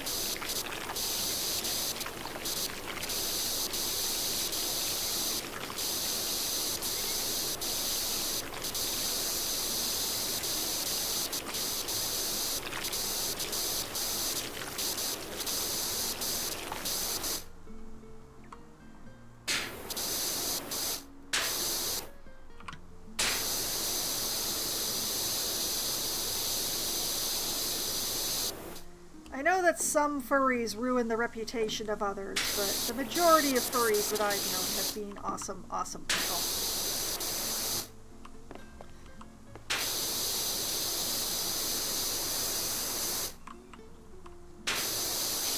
Now, I do not know what I have missed on this railing, unless this also counts.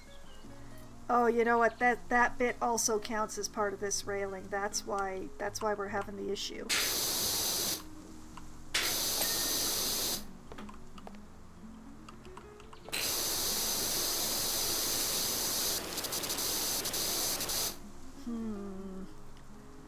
Don't have a name.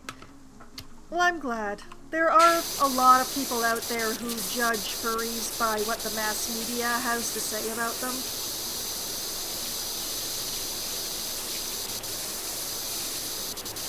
And since the majority of furries that I have known have just been, you know, people who have not deserved that at all, I tend to be a little defensive preemptively on their behalf.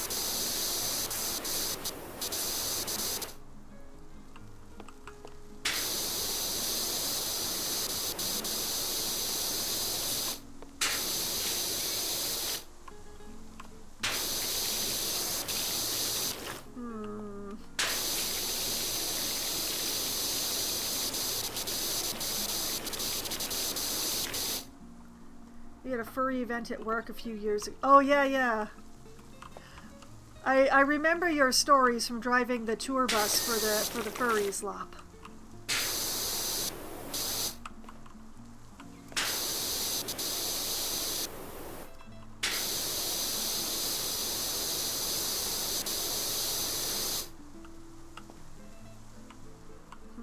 I am not going to be able to do the entire underside from here. That makes me sad.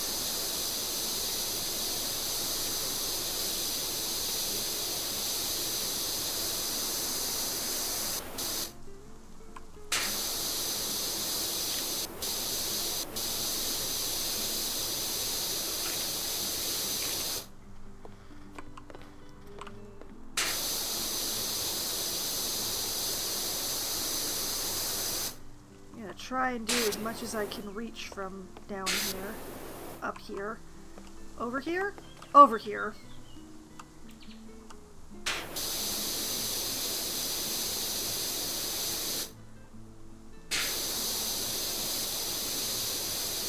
That would be stupidly ironic for me to have negative opinions about most groups of people.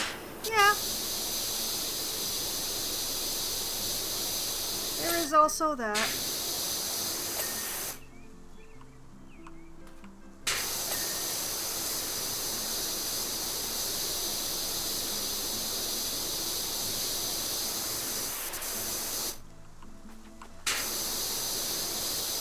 I mean, judging entire groups of people by how popular media chooses to portray them, dumb and credulous.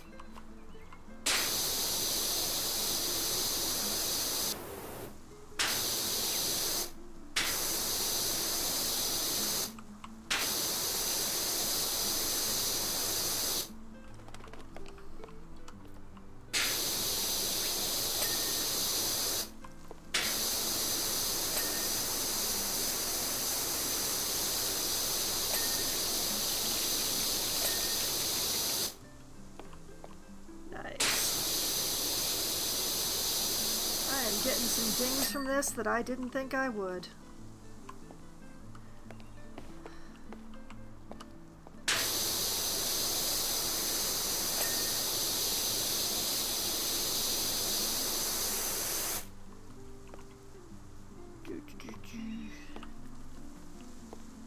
Okay, let's go back to a shorter one.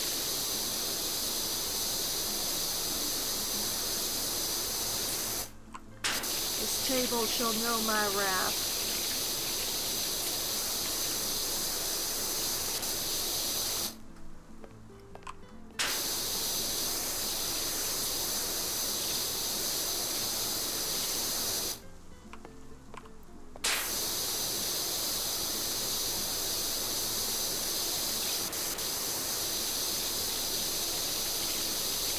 I do like how much of this I'm able to do in the green here. Does make it go much faster when I can use the wider.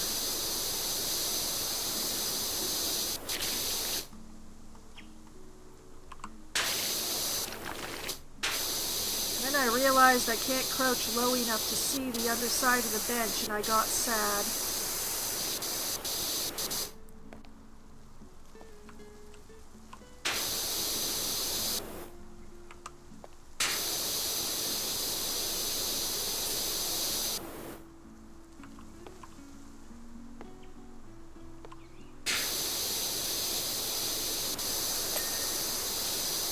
Okay, I win anyway.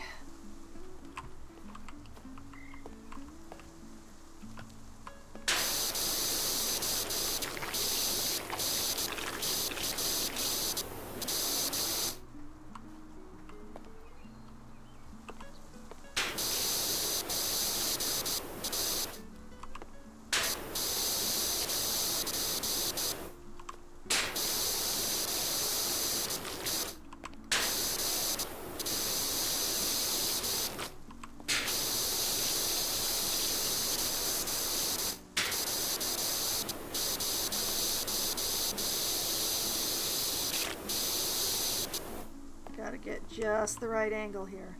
Have you ever solved a Rubik's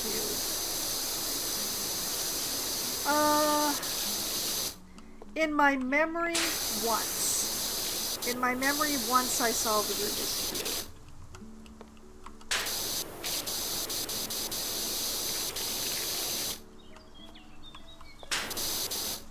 My nephew solves them all the time. It's fascinating. But, but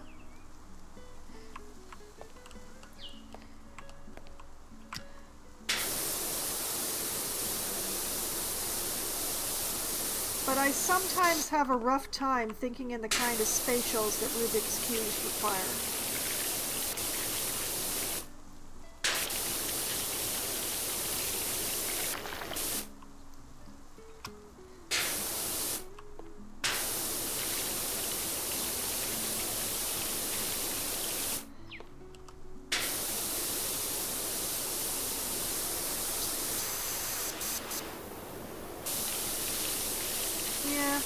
I occasionally use fidget toy because I'm one of those people who can't like sit still and watch like TV or a movie or whatever without doing something with their hands.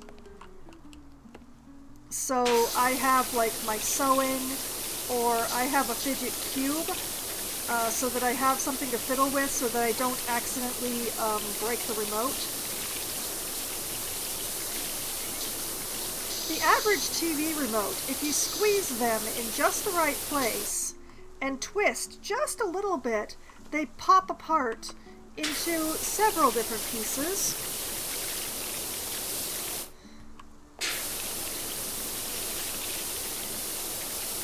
And you can probably guess how I know this. I should not be doing this in the green. Let's go back to the yellow.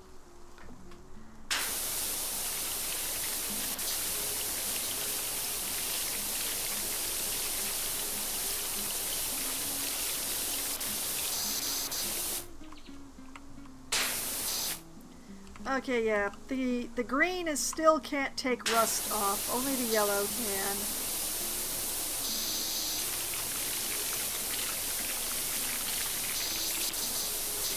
I'm still a little weirded out by washing off rust with a power washer full of water.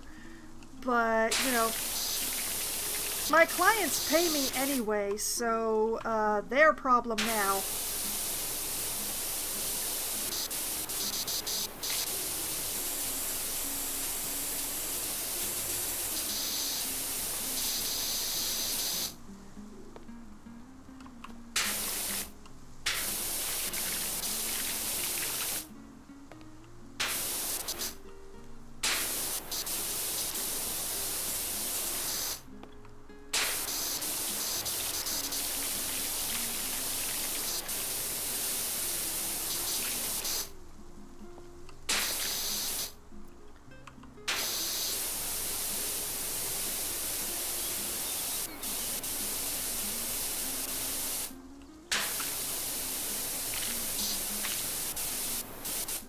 These are some very difficult angles here.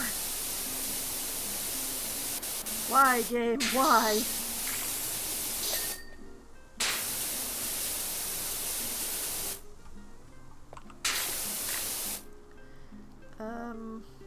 Perhaps I should go back to the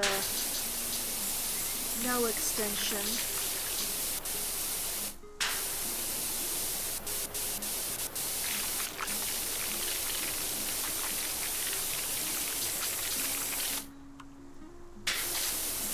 Deep Rock Galactic. No, I have not had a chance to play that one. My friend Tama really loves that one, but I have not gotten it yet. I look at it whenever it goes on sale and debate whether or not to pull the trigger.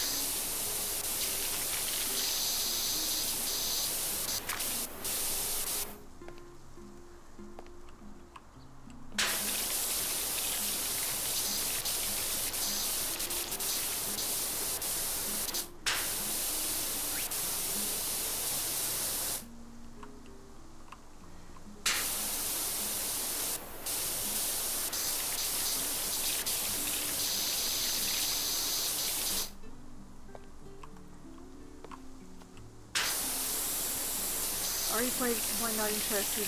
Ah, I see, yeah. It does look like it becomes a bit repetitive, which is one of the reasons why I debate on it.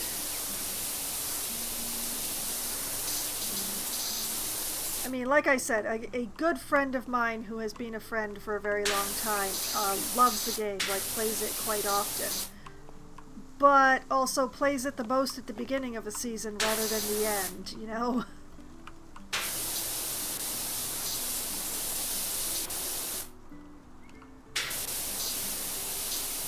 Now, what did I miss on these gas bottles?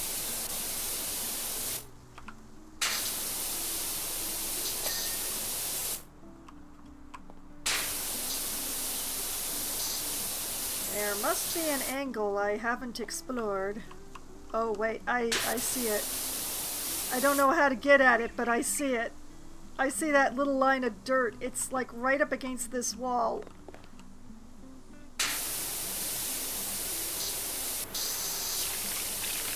How do I get at it?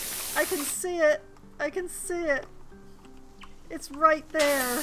There we go. I got it. I got it. Okay, now, what did I miss on the side table? I know I got the top.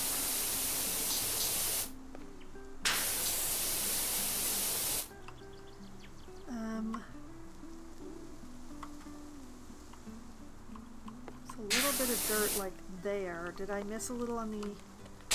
Oh, yeah, I missed a little corner right there.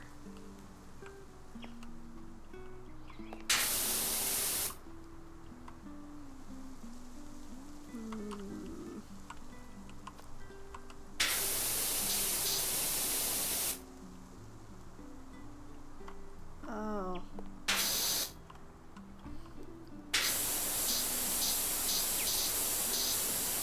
It's a bit like right along the front.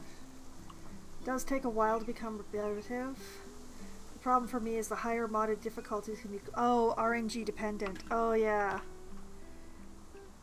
The game that I'm going to be playing tomorrow, which is Dungeon Crawler, is like that.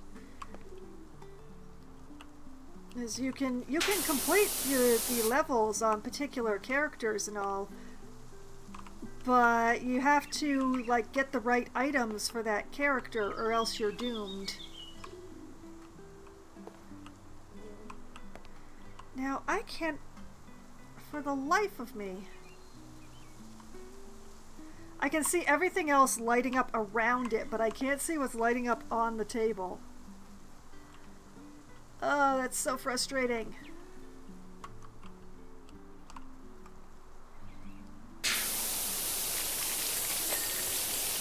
Well, whatever it is, I got it.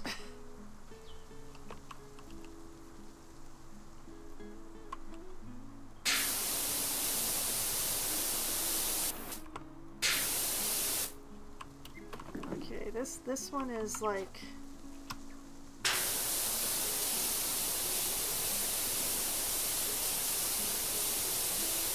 This is stupidly clinging rust, is what this problem is.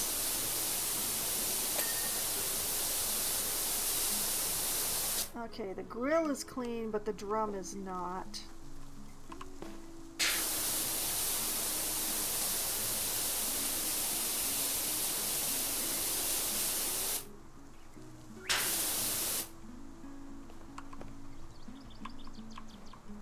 Which means I've probably missed some rust somewhere. And I'm just having a hard time seeing it because, you know...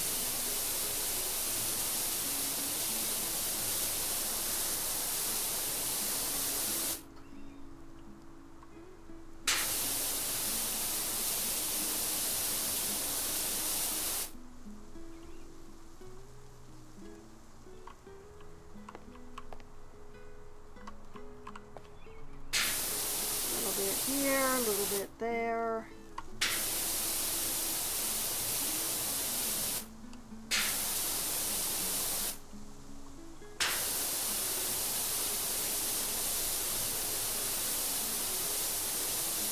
little bit along there. A little bit along there. Wouldn't be surprised if there's a whole bunch like on the inside edge here. Hard to tell with all the dirt lighting up the ground, though.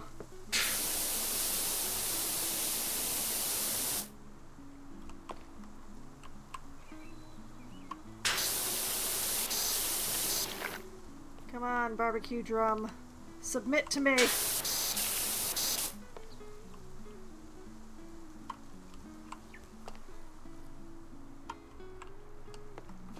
Where are you still? Oh. Oh, your undercarriage, baby. Okay. Victory is mine over the barbecue.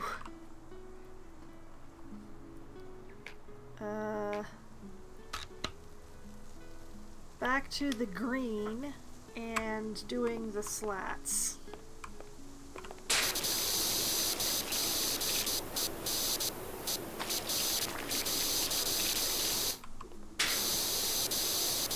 You know, back when this game first came out, they would show every time you use the tab to make the dirt light up in the replay. I'm so glad that they changed that by the time that I got to this game.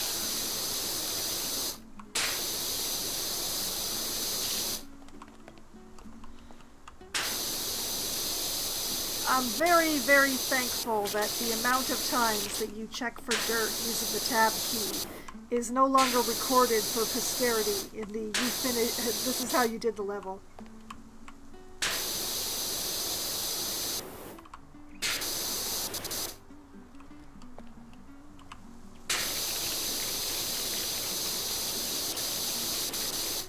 Should reinstall Celeste and see what my save saved. Oh, computer problems. Oh, yeah. I hate when that happens.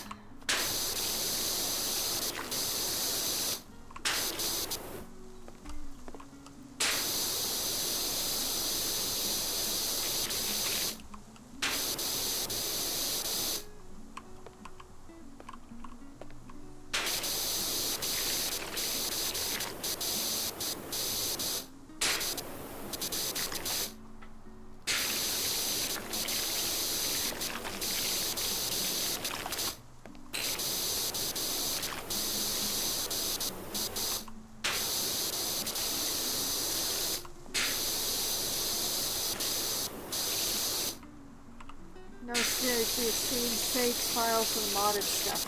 Oh, that's a tough one. I know that the Steam Cloud saves are actually pretty good. They're fairly reliable, and they're very good about telling you if they didn't manage to save, but I don't know how that works for mods. So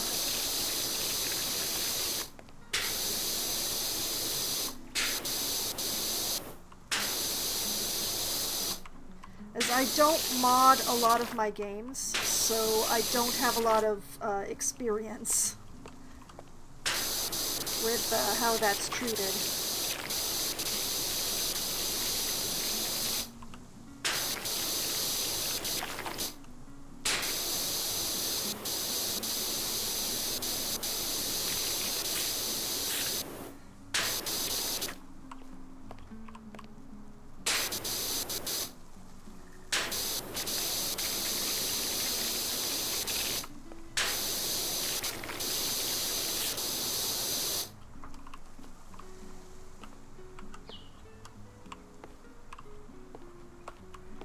Okay.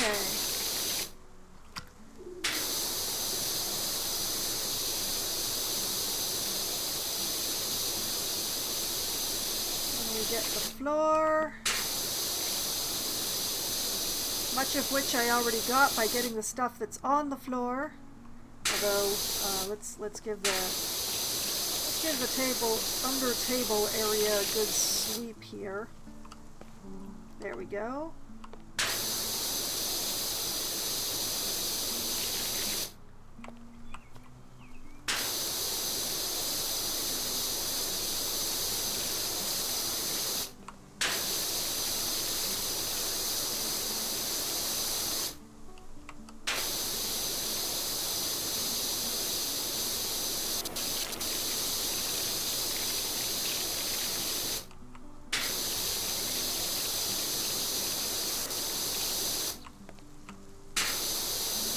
Celeste a friend a couple of times. Oh, that's nice.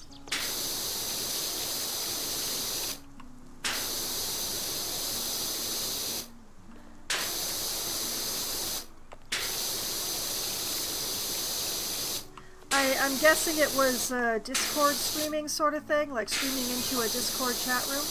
Missing link fact: they deposit their scat in bundles, much like a wild hog, with which they apparently share an identical diet. Oh, I believe you are finding wild hog bundles, sir. Just a large pig.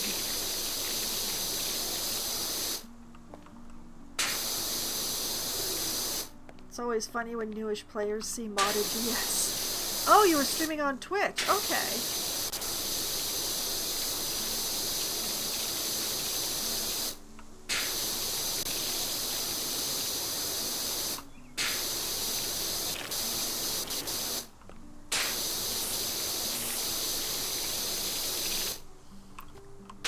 My apologies. When I hear someone say that they streamed a game to a couple of friends, I assume that they were using like Discord streaming, or I believe Xbox has a sort of internal streaming to friends thing, but I don't actually have an Xbox, so I could be talking out my ass. Somehow OBS works out of the box for me. Oh, okay. That is very lucky. OBS does not always work for everybody out of the box. It can be a tricky program. It's not the one that I use. I use the other one.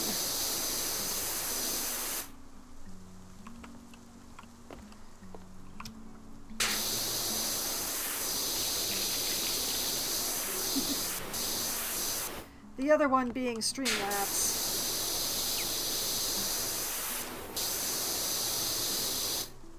Is when I decided I wanted to try streaming, OBS and the computer that I had at the time did not speak to each other very well. So I ended up with Streamlabs, and even though I have a computer that will cooperate with OBS now, all my stuff's on Streamlabs. So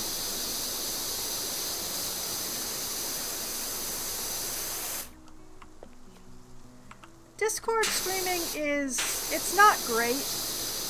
It's not terrible either, and it's actually like easier on the like.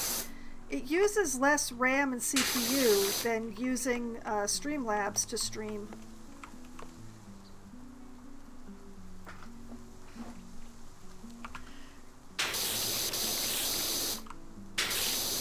Well, I don't regret my decision to use Streamlabs. I mean, a lot of there are some other streamers who are like, you use Streamlabs and not OBS, but it's just like, to me, they are programs that are equally as good as each other.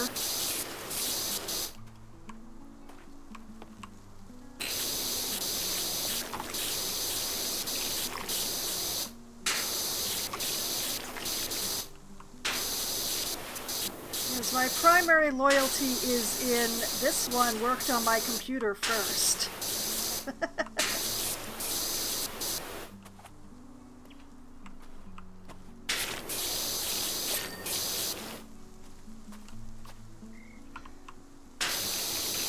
Probably have cleaned off the warning sign when I started, shouldn't I? Private property.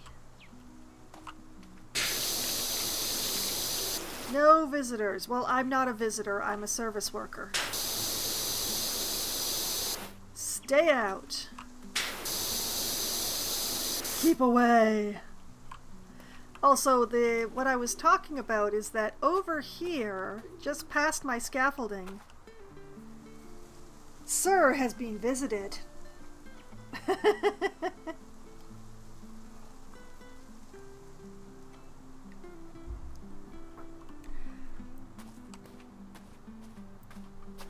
Yeah, like he thinks that it's like town kids,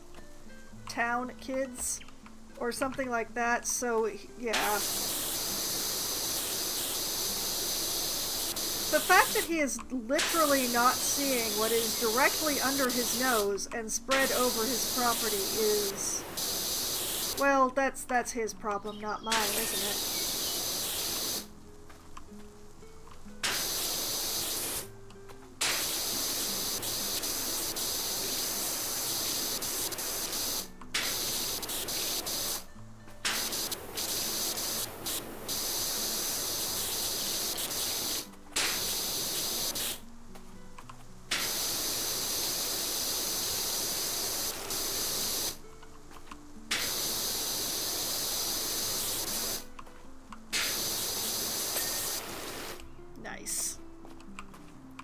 Oh, I didn't get the backside of the signs. Shame on me, shame.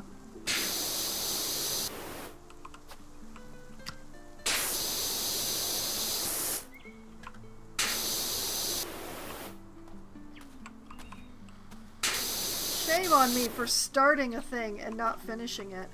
Sir, your camera makes this part very difficult. Could I move? No? Okay, fine. There we go. Oh, there's a veritable incrustation of filth back here.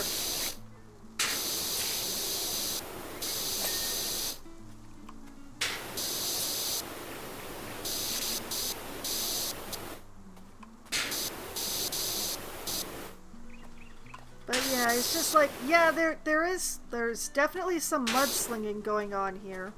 And we all pray it's just mud. But, the question mainly remains of who is slinging the mud. Or what is slinging the mud.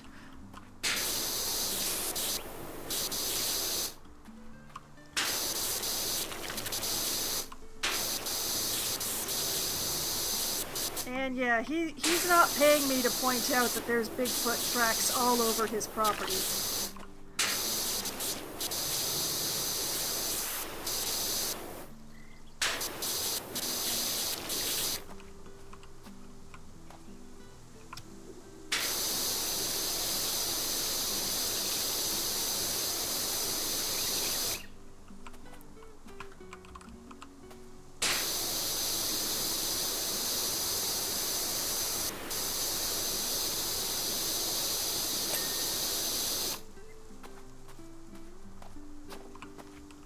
Okay, you know what? I'm already under here now that I think about it.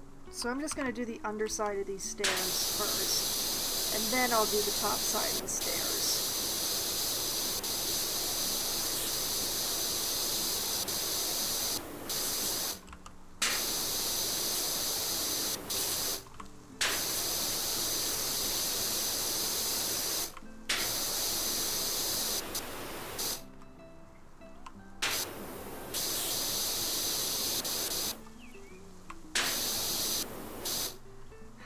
How do they have so much nastiness on the underside? How is it getting there?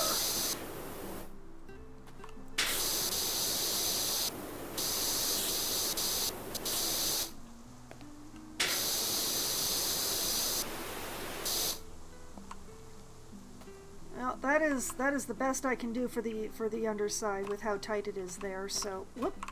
And I got hung up on the signs. For a moment there, I thought that was like an animal lying on the ground.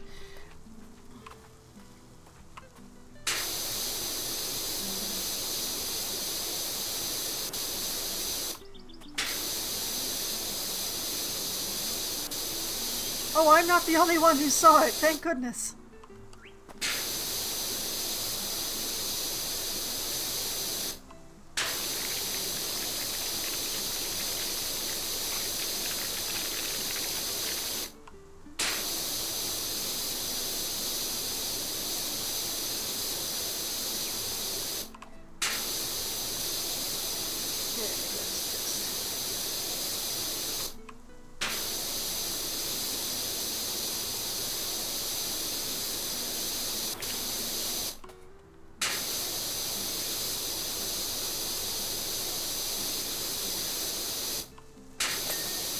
Aha!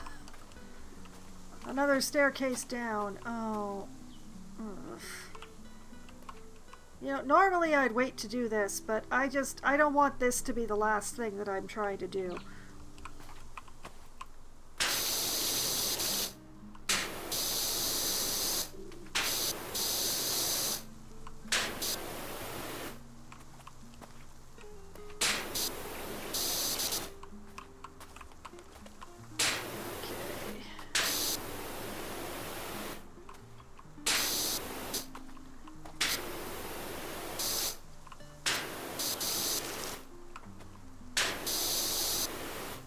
Yeah, the good news is I have 67% of this treehouse finished. The bad news, or possibly more good news, depending on one's point of view, is that I do not intend to finish this stream until this treehouse is clean. Who knows how late this is going to go? I certainly don't.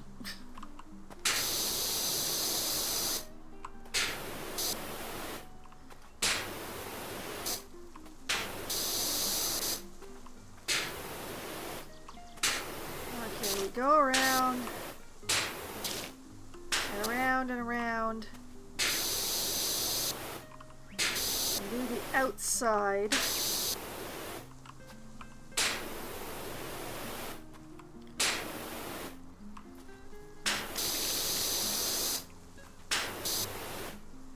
And then we go around and around and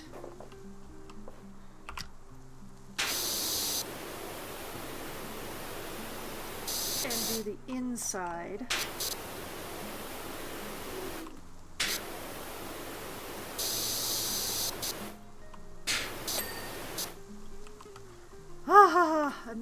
And then I find out I don't actually have to go all the way back around again, and that makes me happy.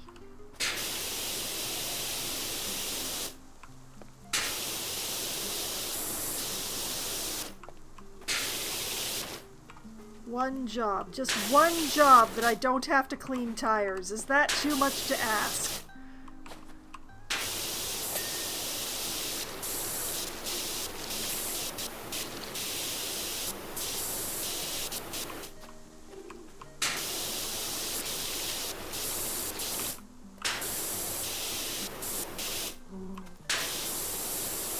Oh, no, no, no, no. I am really disliking that bug noise directly into my ear. That is just... That headphone is not actually even supposed to be on. What the heck's going on here? Why is that side on?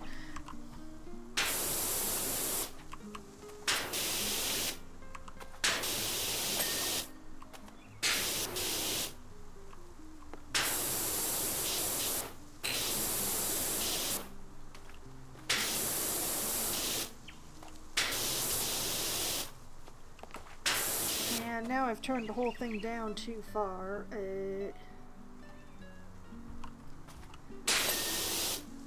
Okay, that tire's clean, that tire's clean, that tire is clean, that tire is clean. Okay.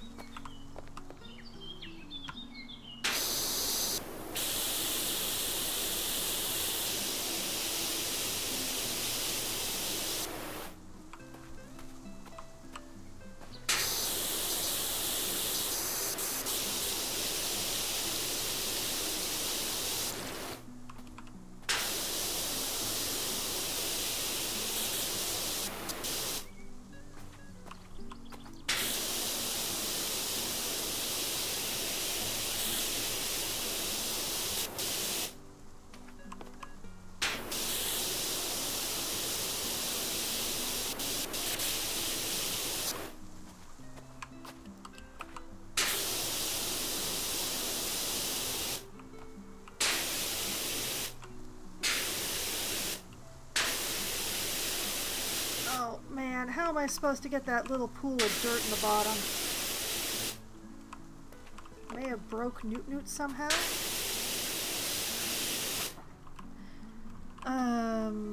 Nothing should be on more than a 5-minute cooldown, so...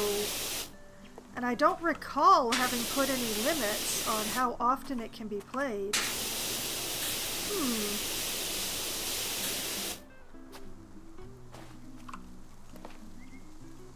Now, what have I missed on this tire swing? That is the question. Wait a minute, let me... Aha!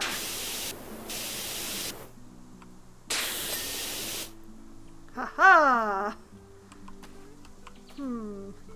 Let me just have a quick look here. Let's see. Where is that? Oh, yeah, that is definitely not working. I wonder if any of the others are working.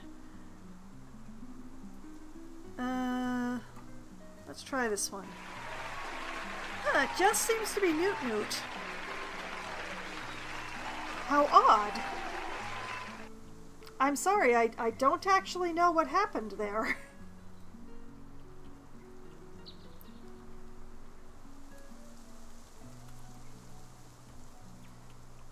I apologize. Newt is one of my favorites, too. I grew up with Indy.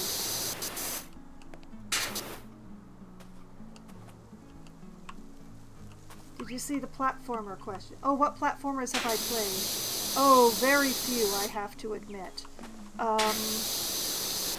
I have played several Kirby games, which are officially... They are officially platformers, so they count. I have played a game called Lost Epic, which is a platformer, fairly new. Let's see, what other platformers? I have made several attempts at Mario games, all with the same terrible results.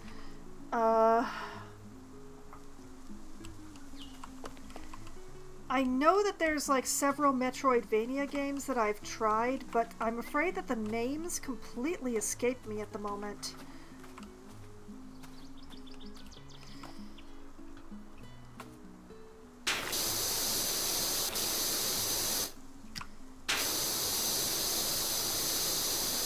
But yeah, so far the Kirby games and Lost Epic have been the platformers that I've been successful with.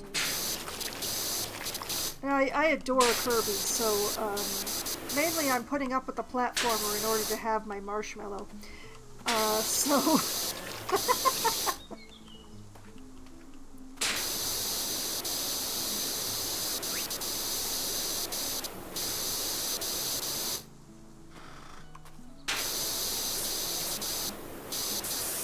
But yeah, generally speaking, platformers kind of make me a bit unhappy because I try to play them and I just cannot get my hands to do what I'm seeing I need to do.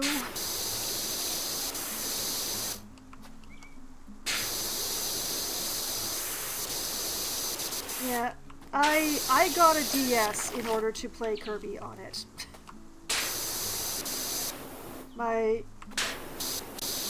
So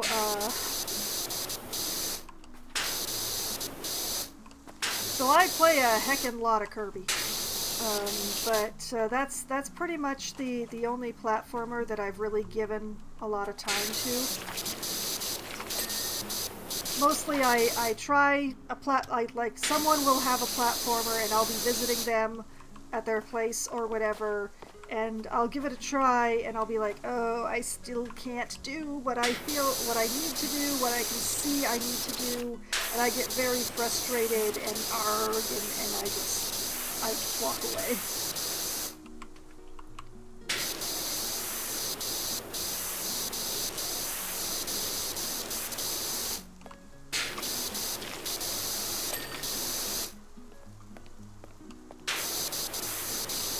It's one of the reasons why Kirby games work for me as well as they do, because, like, Kirby has some recovery. You miss the platform, you can, like, gulp a bunch of air and float up and try again, you know? Not a lot of other platformers give you that luxury.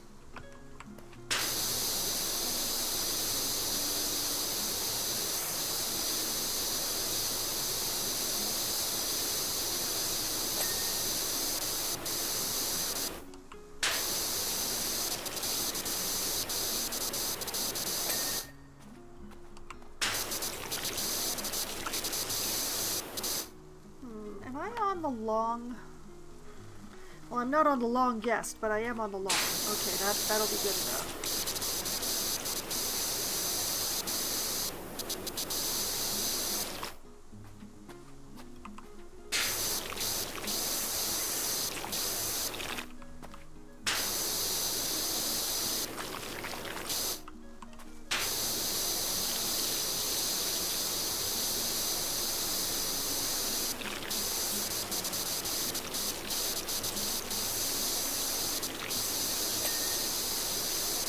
Oh, hallelujah.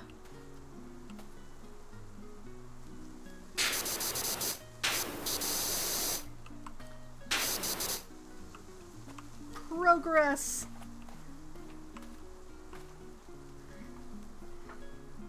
Mario Odyssey, nice movement correction tool with Cappy, but it's also 3D. Oh, the 3D platformers are even worse than the 2D ones. I know it wants me to use the scaffolding down here, but I don't think I need to. In fact, I may have to move the scaffolding out of my way.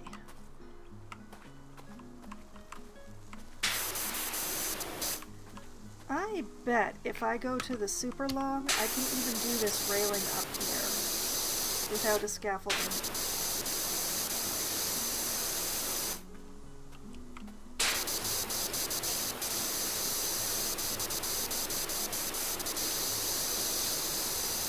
I can. Aha! Victory is mine, says the fox.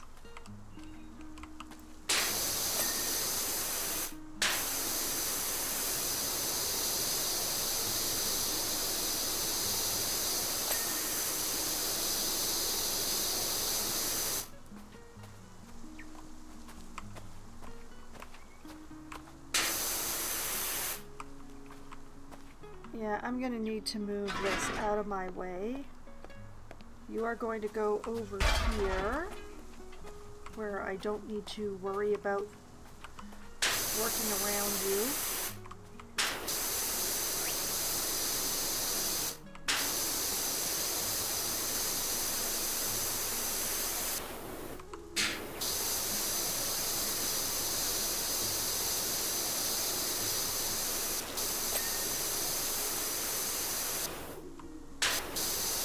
Get the paneling to ding, but the joists are resisting me.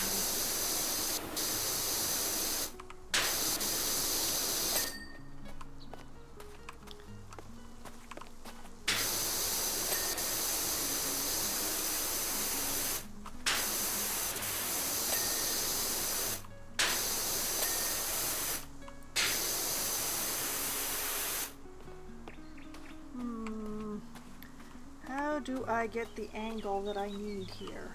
Wait. Aha!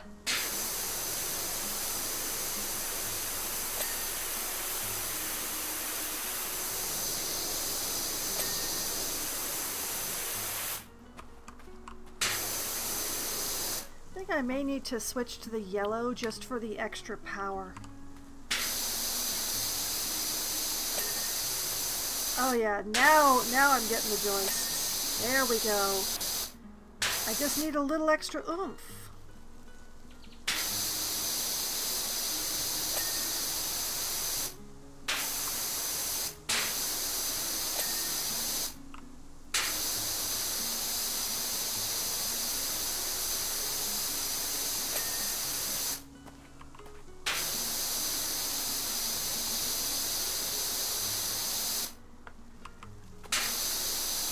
Momentum movement is awesome. Say it's worth trying Celeste out if you want to try a pure platformer. The keyboard controls. Plentiful leniency minute.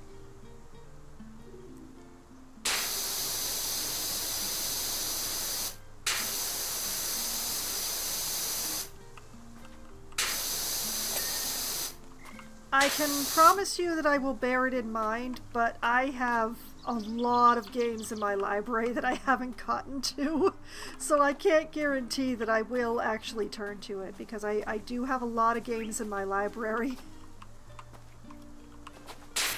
that are just waiting to be gotten to. I keep getting Humble Bundles.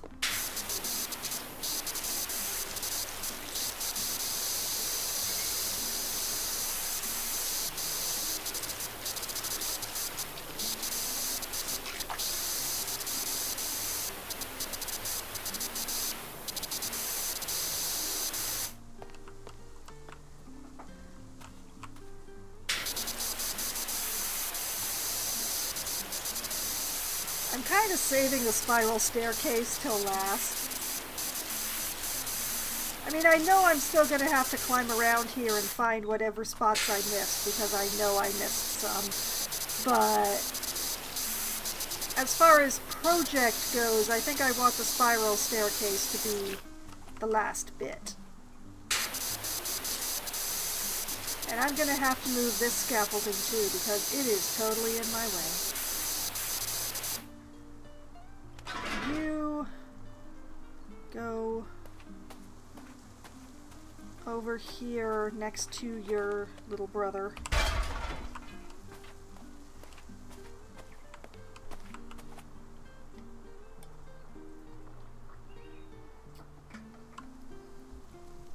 Platformers tend to be mixed with no other genres.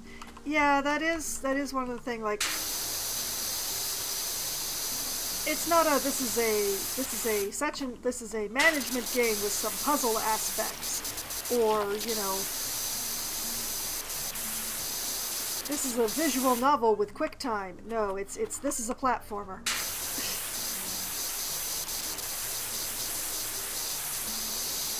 Also, if any devs are listening, do not take this as free reign to be making visual novels with QuickTime events. That is cruel and evil, and, you know, you should do that because it was your idea, not because it was mine.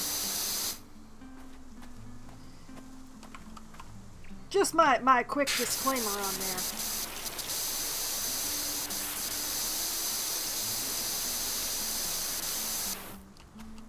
You're gonna be that evil to your players, then you make it your own idea. You don't take my evil.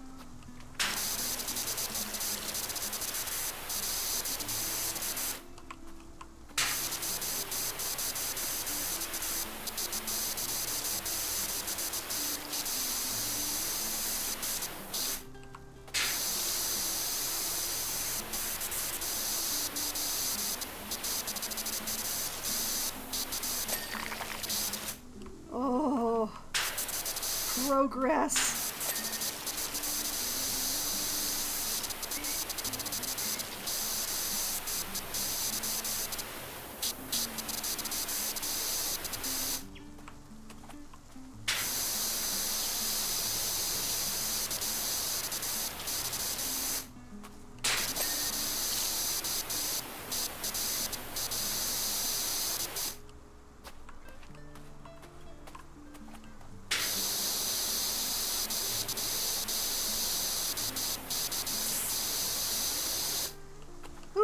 scaffolding when you've got super long extension.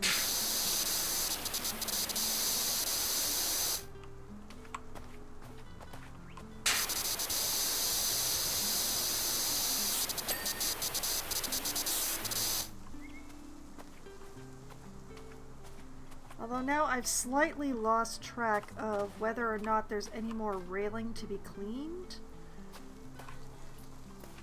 I'm not sure.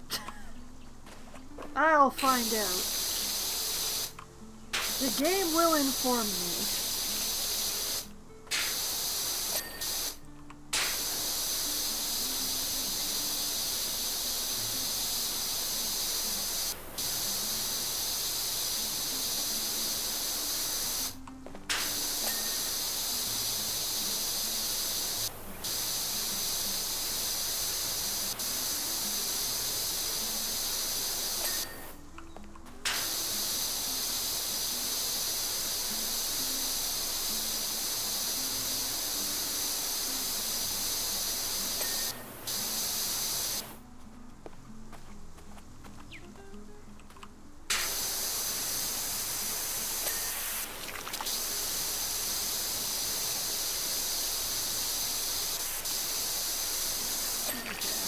Oh, no, I didn't miss something. I just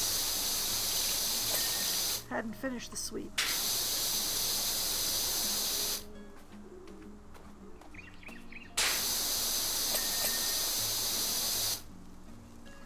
There we go.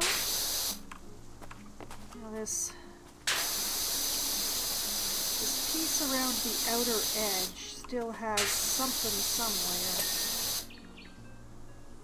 There. Oh, this one's still got a problem. There it goes. Okay, I think I got all of that.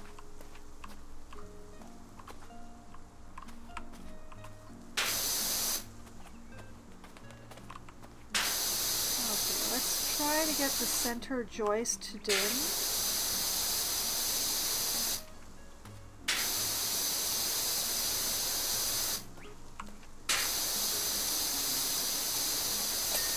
There it goes. Haha. Okay.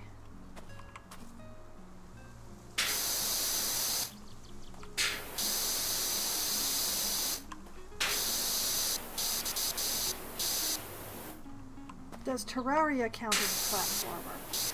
That is an excellent question. I think the main question will come down, does Minecraft count as a platformer?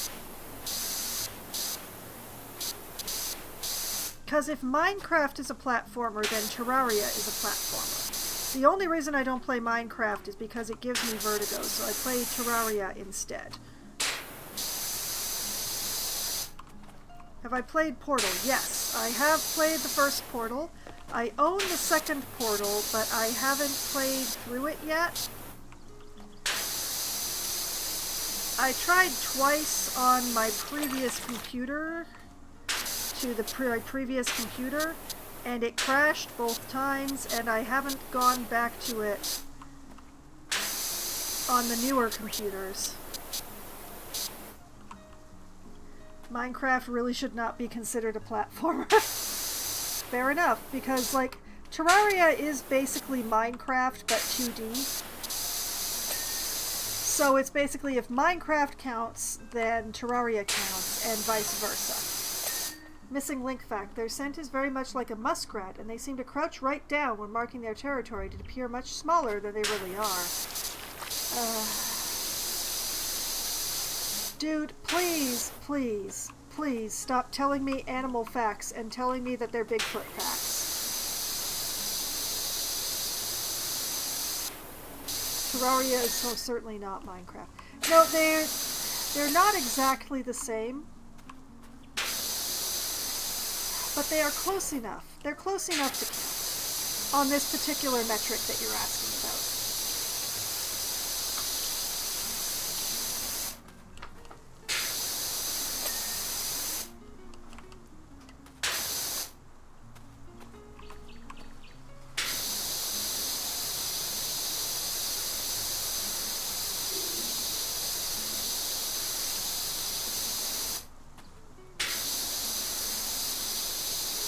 I dislike this one tree all of a sudden. This one tree is a pain in my butt all of a sudden, and suddenly I don't like it.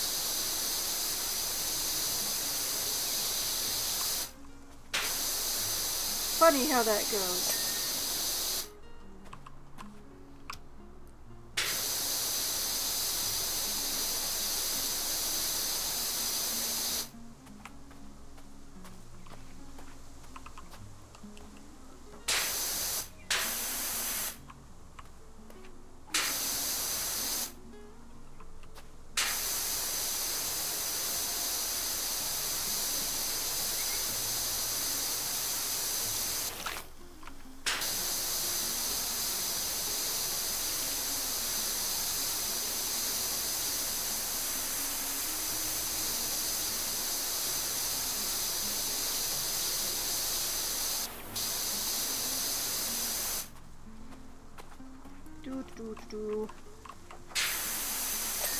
This tree is making everything more difficult.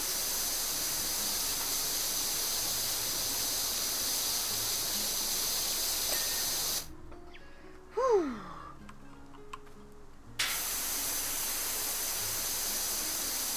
Been replaying Portal 2, but won't spoil recently. Going back to its momentum movement from DRG's mostly snappy movement with a surprise and a half. Yeah.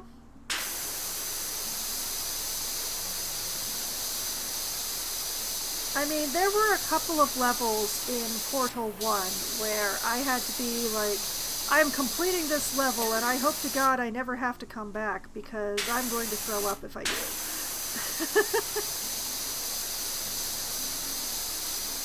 There's a few levels where you have to like bounce yourself up and down through portals, and the swoopy way that you bounce in that game, it's hard to deal in large quantities. Like, normally with stuff on the computer screen, it's only like swinging side to side that bugs me.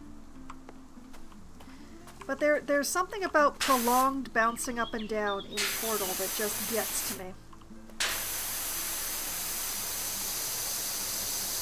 But you might notice in this game how I'm very careful about how I sweep side to side and how I never go quickly. It's because if I were to swing side to side very quickly, I would actually make myself a little motion sick. So I will never swing side to side quickly in this game. Just because it really gets to me.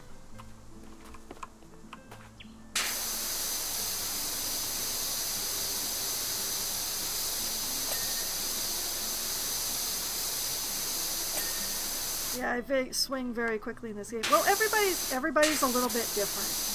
I am normally not really affected by motion sickness, but there are a couple of games that just set me off for whatever reason. And of course, the side-to-side motion. I don't know why, in particular, swinging side-to-side in first person is a problem for me, but it is. I've identified it. I treat it the way that it deserves.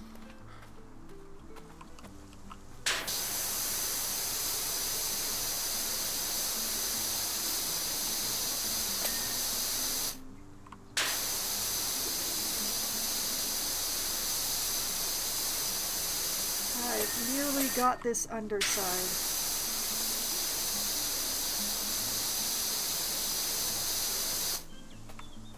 Portal 2 has less prolonged acrobatic sections, more of a setup thing, or more mid-air action. Oh, that's nice to know.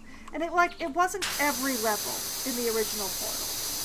It was just there were a couple of levels that you did need to bounce up and down just a bit between two portals, and I just couldn't really deal with that very well.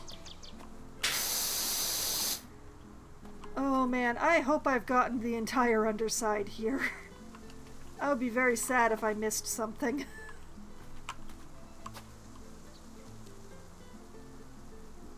like the joist around this tree. Man, I keep finding more reasons to not like this tree.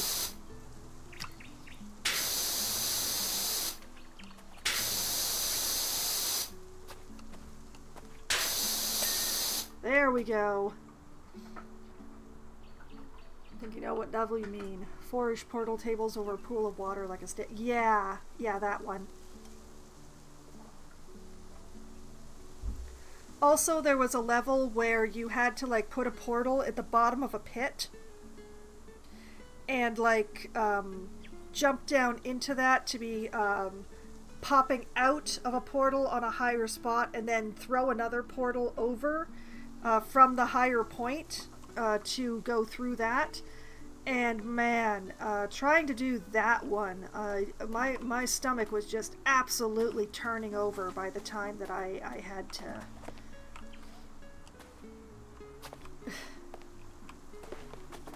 Oh, you have not made my heart very happy with that news.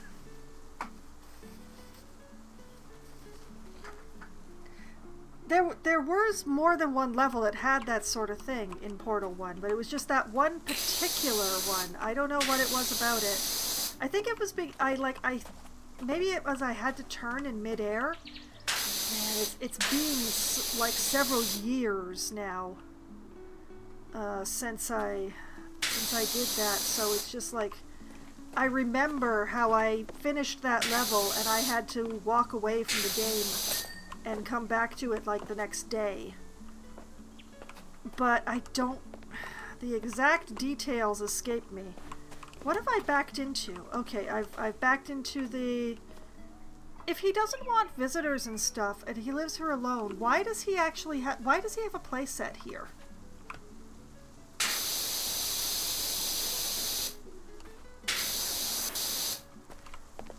This hunter person is a man of mysteries, and I want to know the answers.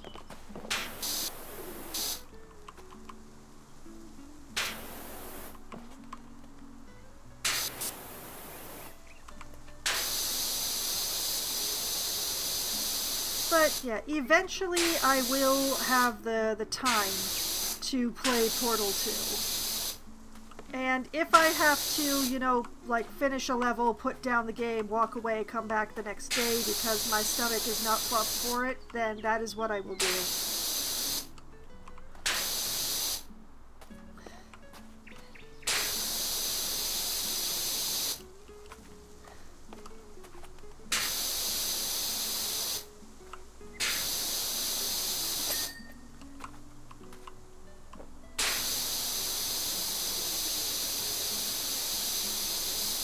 Because you're talking to a woman who still plays the Borderlands games despite the fact that I can't play them any more than like 40 minutes at most at a time before I get a migraine. Because I love the humor and the characters. And there's a soft spot possibly in my head for looter shooters. I cannot explain. Replaying Portal 2 because you have a friend who's willing to try the multiplayer chambers. Oh, that makes perfect sense to me. That makes absolutely perfect sense.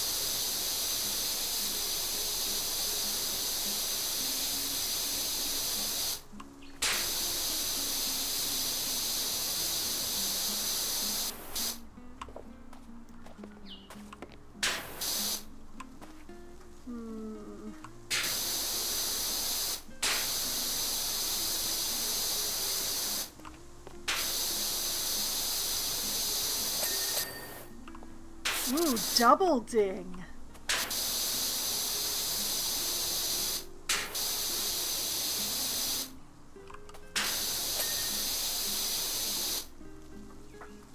Do you really like co-op games? Ding ding. Yes, exactly.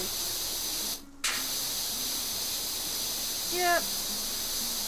I like co-op games and I like solo games and I like them for very different reasons.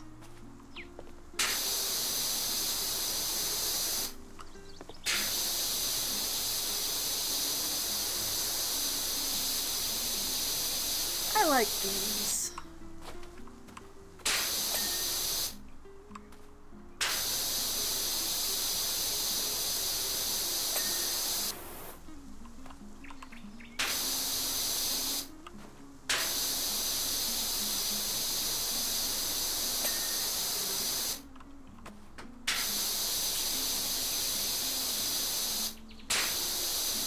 Starting to actively enjoy very few solo games. Oh. My sympathies.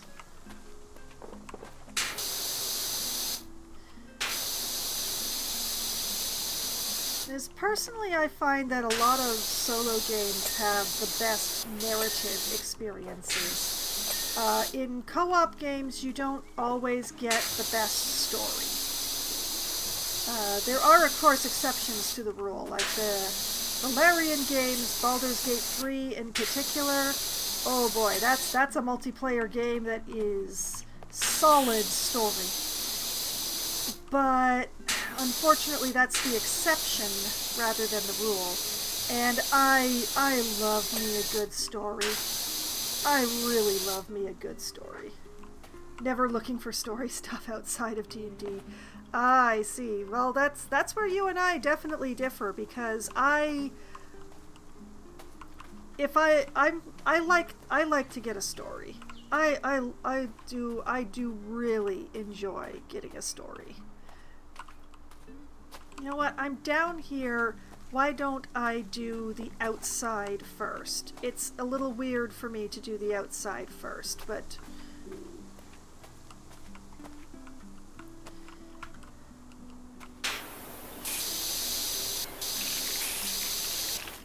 because I'm already down here on ground level.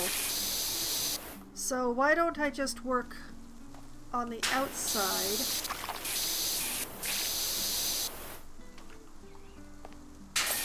And like go upward with that, and then I will go up top and come down.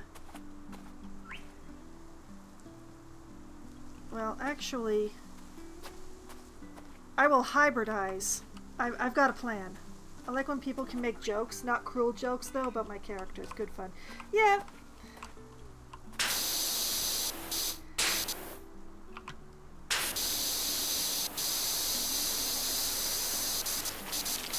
I mean, I have never really made a 100% serious character.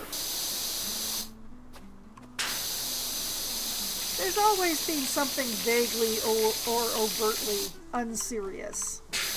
Like, nothing 100% silly either, but there's always been something that I have been distinctly unserious about with my characters.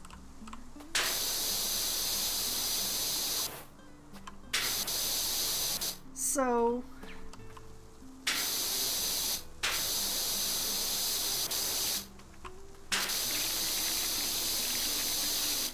pyromania, maybe just a little, just a touch. Well, in the case that you are familiar with, there is definitely some pyromania going on. Yes.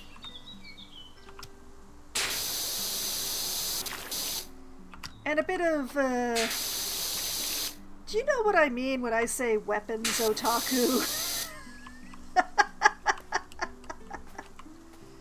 See, being a pyromaniac is a serious component? No, not the way I'm playing it.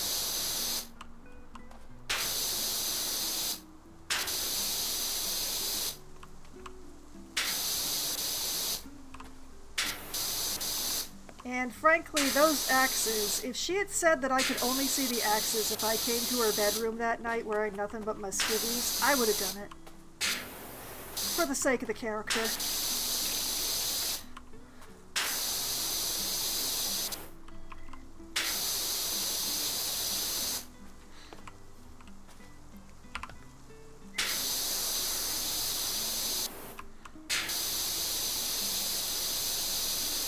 I'm not proud about some things.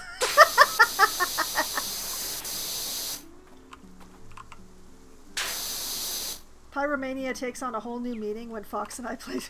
Yeah, that I'm not the one setting everything on fire in Divinity. No, that goes to our friendly demon-obsessed bunny over there.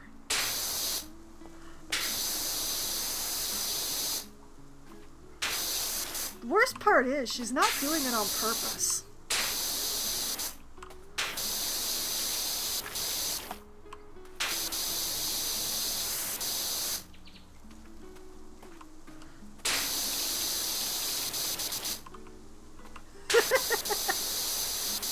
Loppy just doesn't respect the fact that fire barrels are everywhere.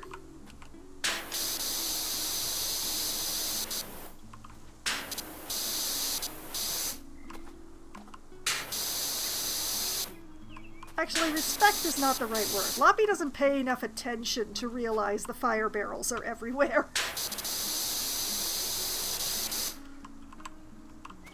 Just cast fire and then forget there are things around that go boom. See, I don't really know how to make a joke character.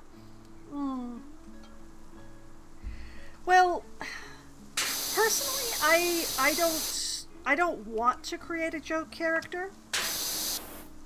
Like, creating a character who has something inherently silly about them, sure. But creating a character that's nothing but a joke, I would be tired. I would be exhausted of that joke by the time we finished, like, the third session. Like, maybe for a one-shot, but I cannot.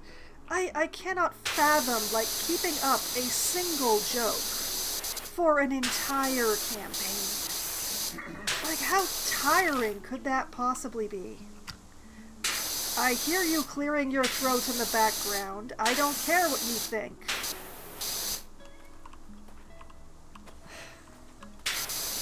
At least not in this particular case.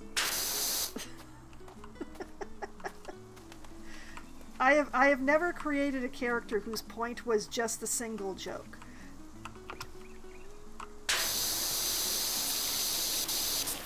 He who is coughing in the background disagrees with me on this point, but the joke was a side thing for my own amusement. It was not something I was carrying to the campaign, and that was going to be the only thing that character was for. So I do not consider her to have been a joke character.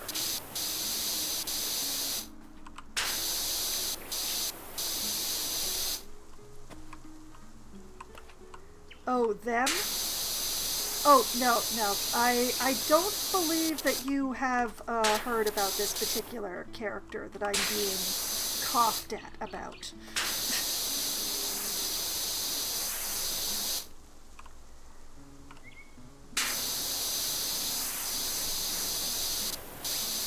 Oh, yeah, Shy, you know exactly who is in the background, and Loppy, actually, you do too. Maybe some of the lurkers don't, but...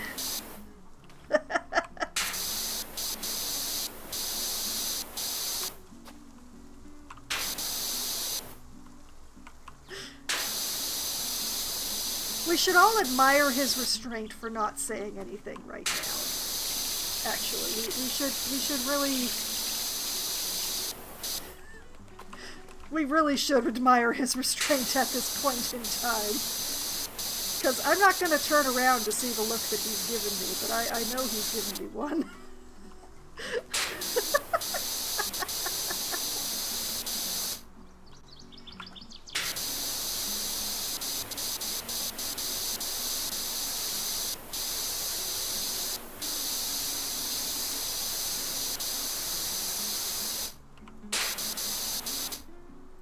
I hope I've gotten the underside of these stairs well enough. Okay, I'm standing up now, right? Yes, okay.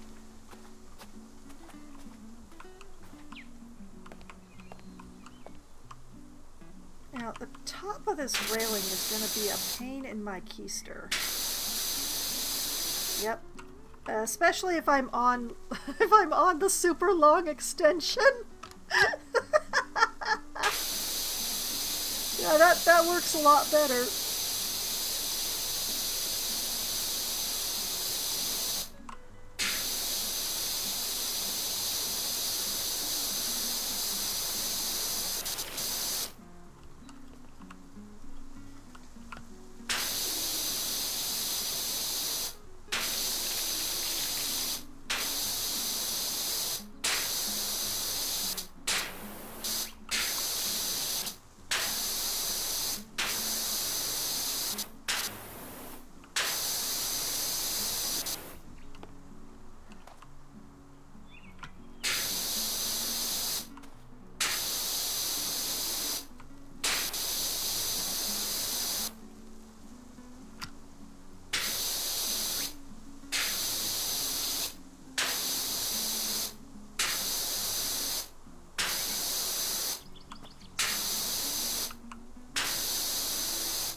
currently your most serious character right now. Okay.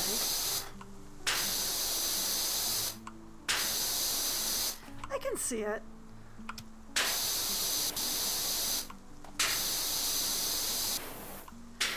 I mean, she makes the mistakes of youth, obviously, but,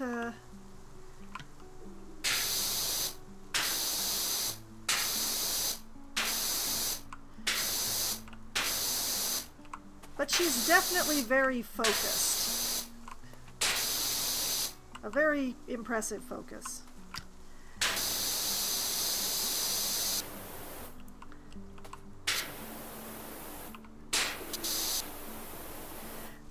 How to put it? Clepsydra comes off as very impetuous to me. Sometimes she jumps before she thinks, metaphorically speaking.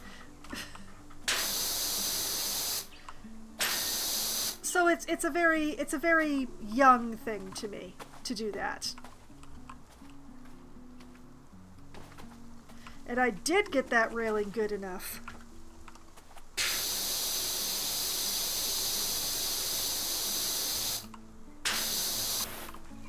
Any dictionary.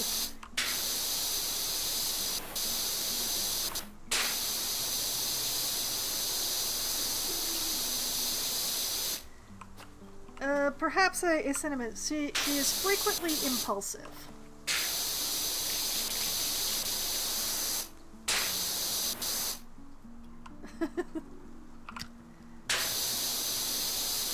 Pretty apt description. Yeah, I mean, I've had some time to observe her.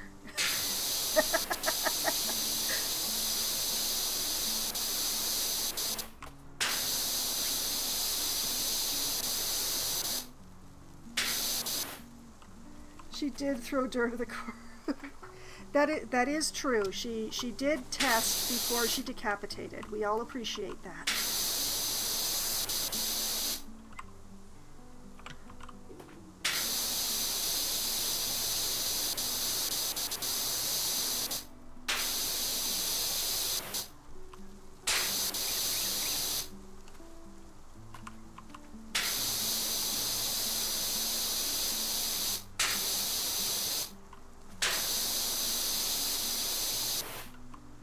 Who wants to get in? Yeah, exactly. You'd probably just gotten it clean from the last time.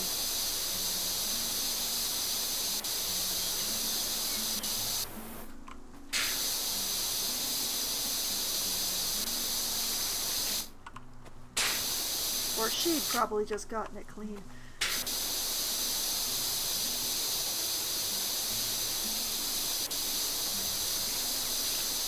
I know that you prefer to have a little more separation.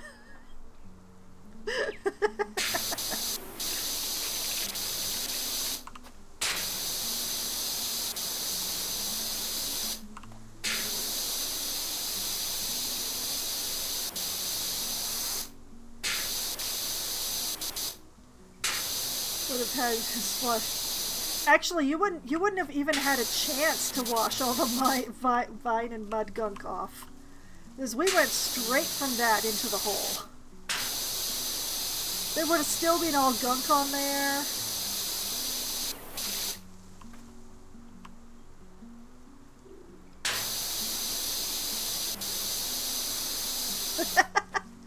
Good point, good point.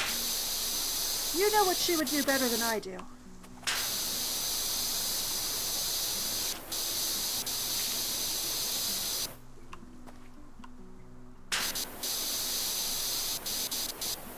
See, that's why you should look into getting prestidigitation. Insta-clean!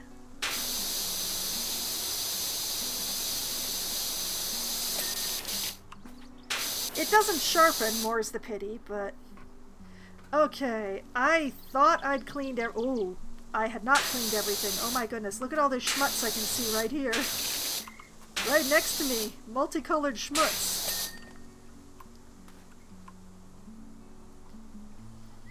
Unfortunately, it's not her kind of... Oh, that's a pity. I would have thought it would fall under time. Okay, I'm gonna have to... We're gonna have to check the list. roof trims. And it's right in front of me, blinking.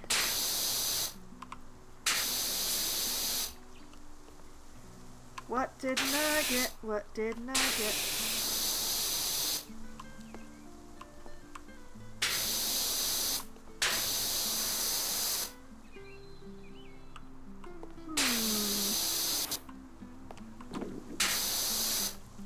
I can't see it. Can I... Let's put this over here. Genre of magic is more than just time. It's not really... Oh, okay. Once again, you would know far better than I. Okay, you know what? I realize it's the top. It's the top of it. Where is my stool? Where did I put it? I know it's up here somewhere. Oh, there it is. I'm actually using it.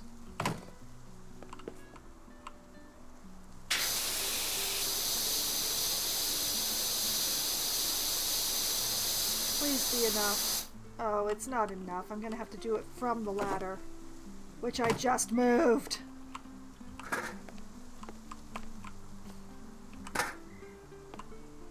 Oh yeah, look at it. There, it's all right there. There it goes. Okay, that's that.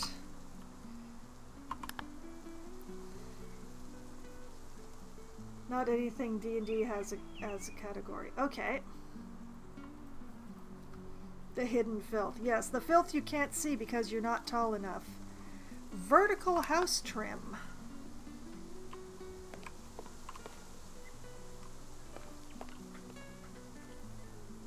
Where? Which one has dared?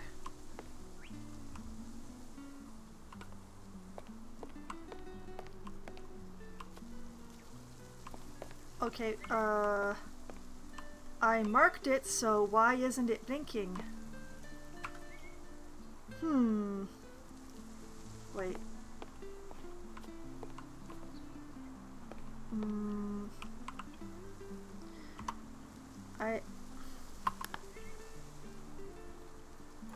There's two of them.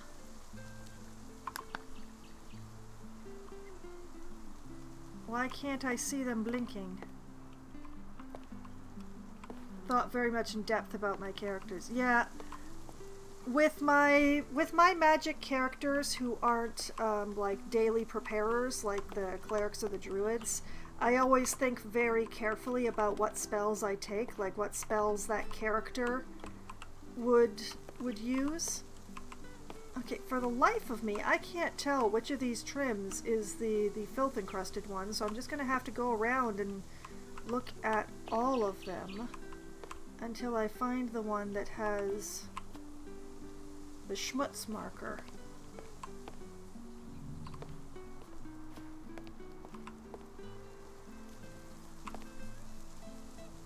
Because apparently there's two that I've missed?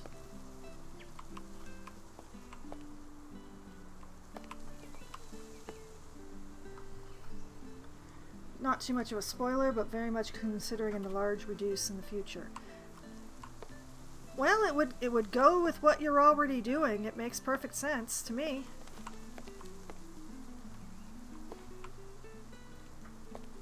Okay, I can't find him. I'm very confused. You know what, let's look at something else that's not complete and come back to those. Lower deck underside.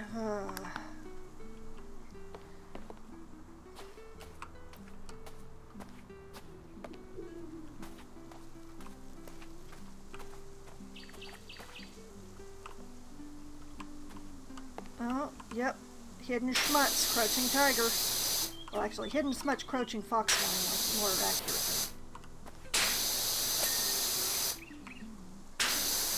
There's one.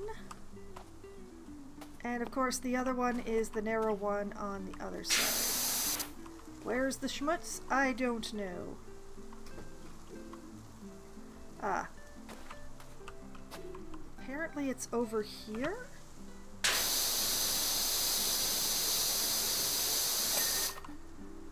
There we go.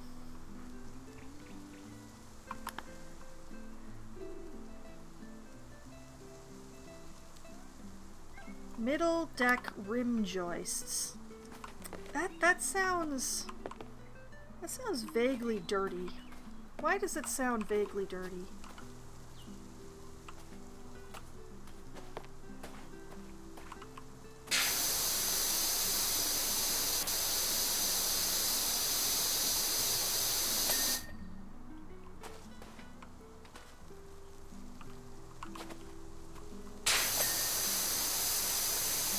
There we go. Middle deck topside. Did that not ding? I could have sworn that dinged.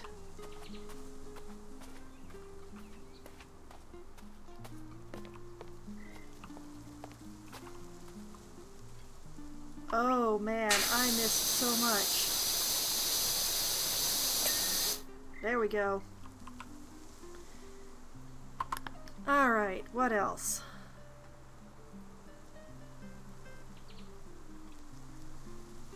Upper deck joists. That's the underside. Oh.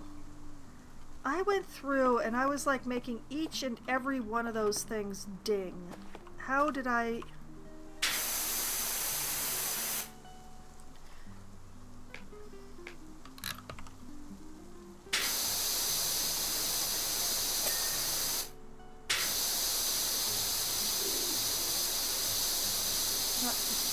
become huge. Oh no. There's so many of them that I missed.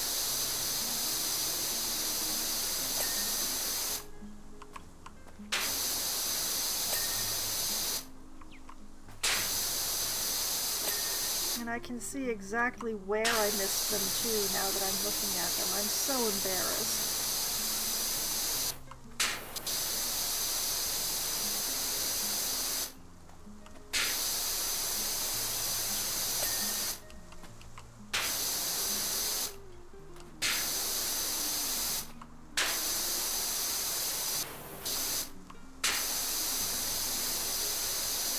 Can't really tell, don't worry. Last friend must be off. Yeah, it is 1:15 in the morning for us. So I completely understand. Sleep well, Loppy. Thank you for sticking around with me. And for the resubscribe, I do very much appreciate it.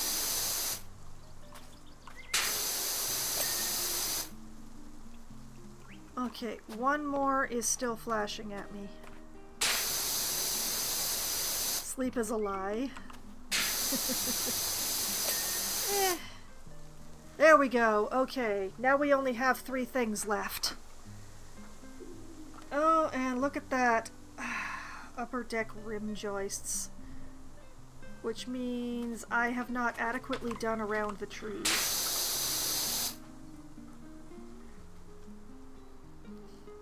That one's done. That one is.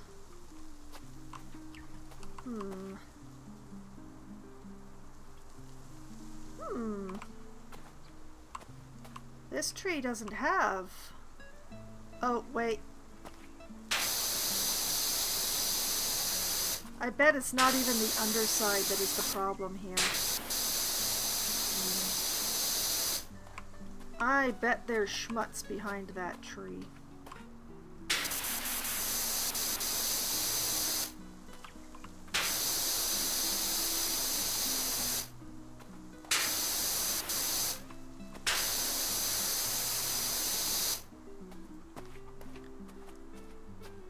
Let's go up here and have a look.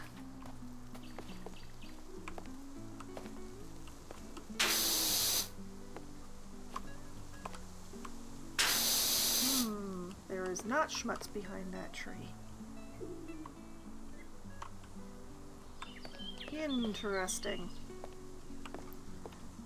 Whoop.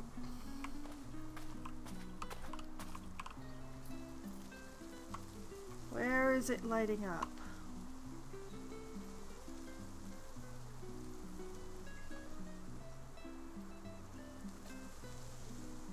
it's this one, which is the one that is right by the tree.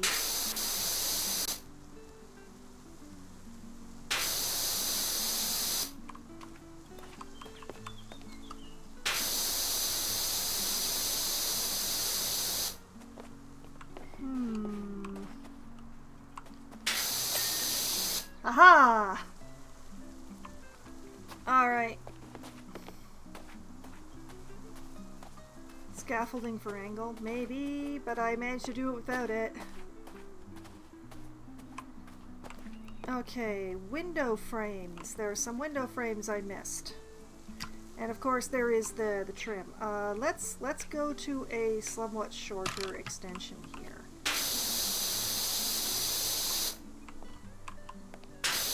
I'm just gonna do every single one until everything dings.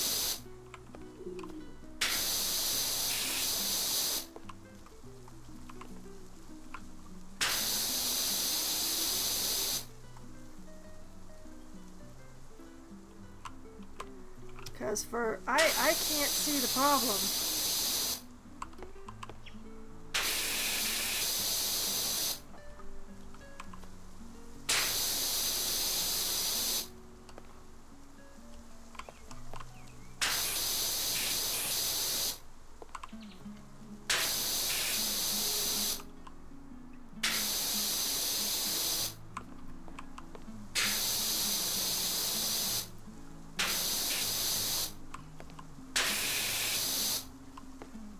Honestly, this is quite ridiculous. Come on.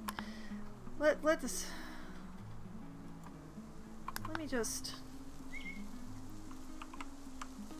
I just sprayed that one. Y'all saw me spray it. Where's the problem?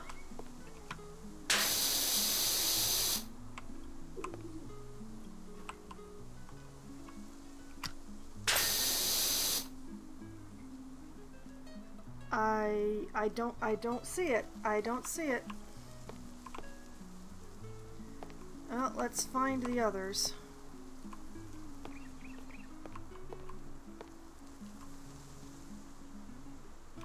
Oh, those aren't lighting up. Those are, though. I could have sworn I made all this stuff dim.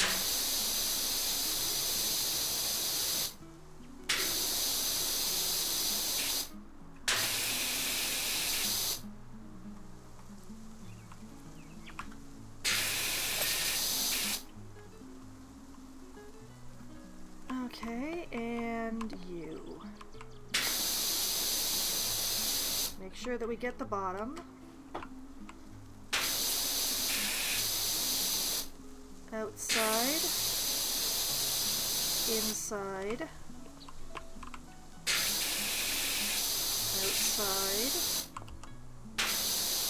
Inside. There we go. Slink, hello. This is not chess. It's not even labeled as chess. Okay, that's just those vertical house trims left. Where'd they go? There they are. Where are they?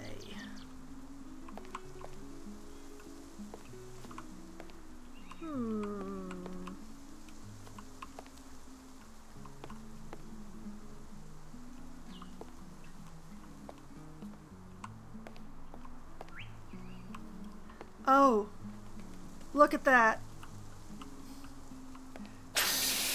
No wonder I couldn't see them. I wasn't looking far enough up. Ta-da! I did it. And here's me doing the whole thing.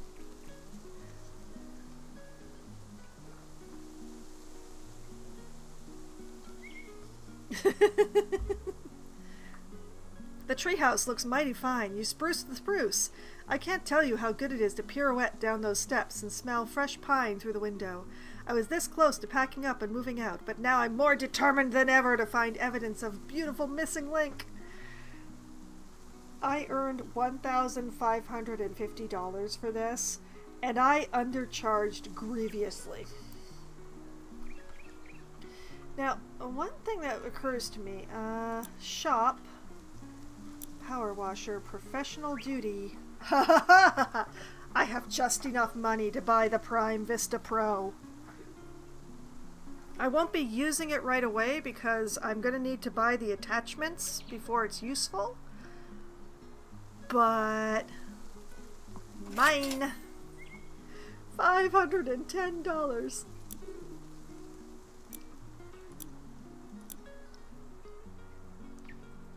But yeah, the Prime Vista Pro, I will need the attachments, especially the extensions.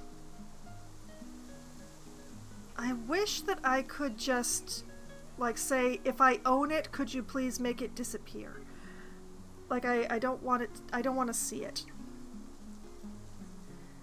Let's see here. Prime Vista Pro Extra Long Extension is $1,200. Prime Vista Pro Long is $600.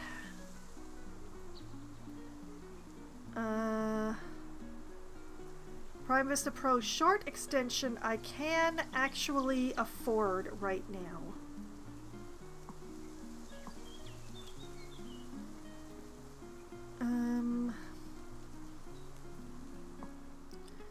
Well, I might as well buy that too then.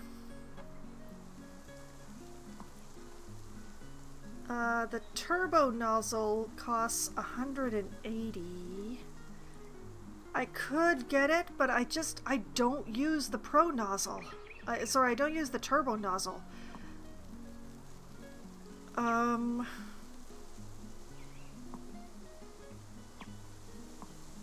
Yeah, I'm not enthused about the turbo, to be perfectly honest. Eventually, I will buy all the extensions for one of my guns, just so that I can get the achievement for having all of the extensions. But, you know, why buy something that I'm not going to use? Except to get the achievement. So, back to the... Okay, so there's just Clean the Drill left at the moment. It's 1:30 in the morning. I am not going to clean the drill tonight. I'm going to leave that for next month. Normally I would be just, you know, I'll clean this so that new jobs will come up, but I've spent nearly 3.5 hours cleaning this treehouse from top to bottom. I don't think I want to spend another hour cleaning the drill. I think that would be too much. So I will save that for future Foxwine. She will enjoy having a nice small-ish job, although she's gonna hate all those grooves. Man, look at those tiny little grooves around the back edge there. Oh, that is gonna be such a pain to clean. Future Foxwine has quite a job ahead of her.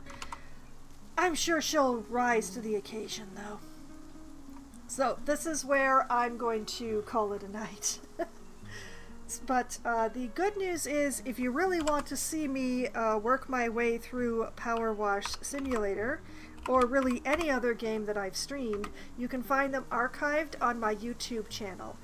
There's a playlist there for anything that has 2 videos or more on my channel, which makes it really easy to find the particular game that you are looking for. I've set things up to make it really easy to binge through a single thing. Good night to you both, Slink and Shy Cat. It's been very nice. And I will be back streaming again tomorrow night, starting at 8 p.m. Eastern Time. I will be playing Dungeon Crawler for Try Not to Die Thursday. Thursday! I will be grabbing a character that I haven't completed the dungeon with, and I will be attempting to complete the dungeon with them. It's not going to be Bernie, Slink. just to let you know, in case you are still there and still listening, I'm not going to start with Bernie. He was too frustrating last week. I'm going to start with a different character, but there's still other characters than Bernie to try and complete the dungeon with, so I'll decide which one tomorrow. Then on Sunday night, starting at 9 p.m. Eastern Time, I will be playing Baldur's Gate 3, where I guess I'm going to be following the plot as soon as I decide which plot I'm going to be following. There's about 2.5 now, so I don't have to follow the plot I don't really want to follow just yet. I can, try out the others instead. I would like to do that because I don't want to go back to Moonrise Towers just yet, but we'll see exactly what happens with the Baldur's Gate. I do know what I'm starting the stream with on Sunday with the Baldur's Gate, but I don't know where I'm going to go from there. I never do because I'm playing spoiler-free. Yay! So we'll all find out together. Then on Monday night, starting at 7 p.m. Eastern Time, I'll be playing Planet Zoo for Management Monday. I'll be returning to the Nocturne Zoo and building various things that I intended to build last Monday, but then was stopped by my internet going down. Boo for the internet going down. So it's going to be working on the Arctic fox enclosure that I had gotten about halfway through before I stopped the stream last time that I've played. And moving on to the next construction project. So that is the plan. We'll see how far I go or how much I get done. Really, my next plan is a little ambitious, so we'll see. Then on next Wednesday night, starting at as close to 7 p.m. as we have enough people together to form a room, I'll be playing either Among Us, or Scribble It, or 100% Orange Juice, or some combination of the above with my friends, depending on how many people show up, and whether or not their computers will run any given game on that particular night, which is what happened tonight. Among Us is the game we play when we have the largest number of people participating. I don't believe it needs any explanation or description beyond that point, especially since we were playing it tonight. 100% Orange Juice is the game we play when we have the smallest number of participants because it's 4 players or less. It is a board game that is basically Anime Mario Party, where each of the, I think it's close to 100 characters now, has their own special power. The dice hate absolutely everybody on the board, including the monsters. And the cards change the rules, because, what are rules if you can't change them Yu-Gi-Oh style, right? It's glorious chaotic madness that we have a lot of fun with. And if we have too many people for 100% Orange Juice, but not quite enough to play Among Us, well, that's when we pull out Scribble It, which is a Pictionary game where one person draws, everyone else tries to guess what that person is drawing, and whoever has the largest number of points at the end of 3 rounds wins the game. And then, as usually, sometime around 10:15 or 10:20 or so on Wednesday, when my friends abandon me because they have day jobs that require them to be up in the morning, and they tell me that they need to sleep at night in order to do that, sus. Well, I switch over to my solo Valheim server again, and I will be continuing to do prep work for going out onto the plains. I believe I'm going to be setting up to tame some wolves next time I stream Valheim. Tame some wolves and build a wolf barn and build a windmill and all of that glorious stuff as I continue to prepare myself for going out to the next and most dangerous biome I've been to yet, the plains, full of goblins, mosquitoes, and very, very angry giant buffalo. So I really want to be prepared for that, so I will be continuing that next Wednesday when I stream Valheim. PowerWash Simulator is a once-a-month event. It happens on the second Wednesday of every month, so it will be returning in March. So that is the upcoming schedule for my streams, all of the games I'm going to be playing, and what I intend to be doing when I play those games. As much as I plan any of them, anyway. But, plan or not, and no matter how long it takes me to clean an entire treehouse, I still have a lot of fun. And I've had so much fun tonight, and I hope that all of you have had at least as much fun as I have. And I hope that you all have a great night. Good night!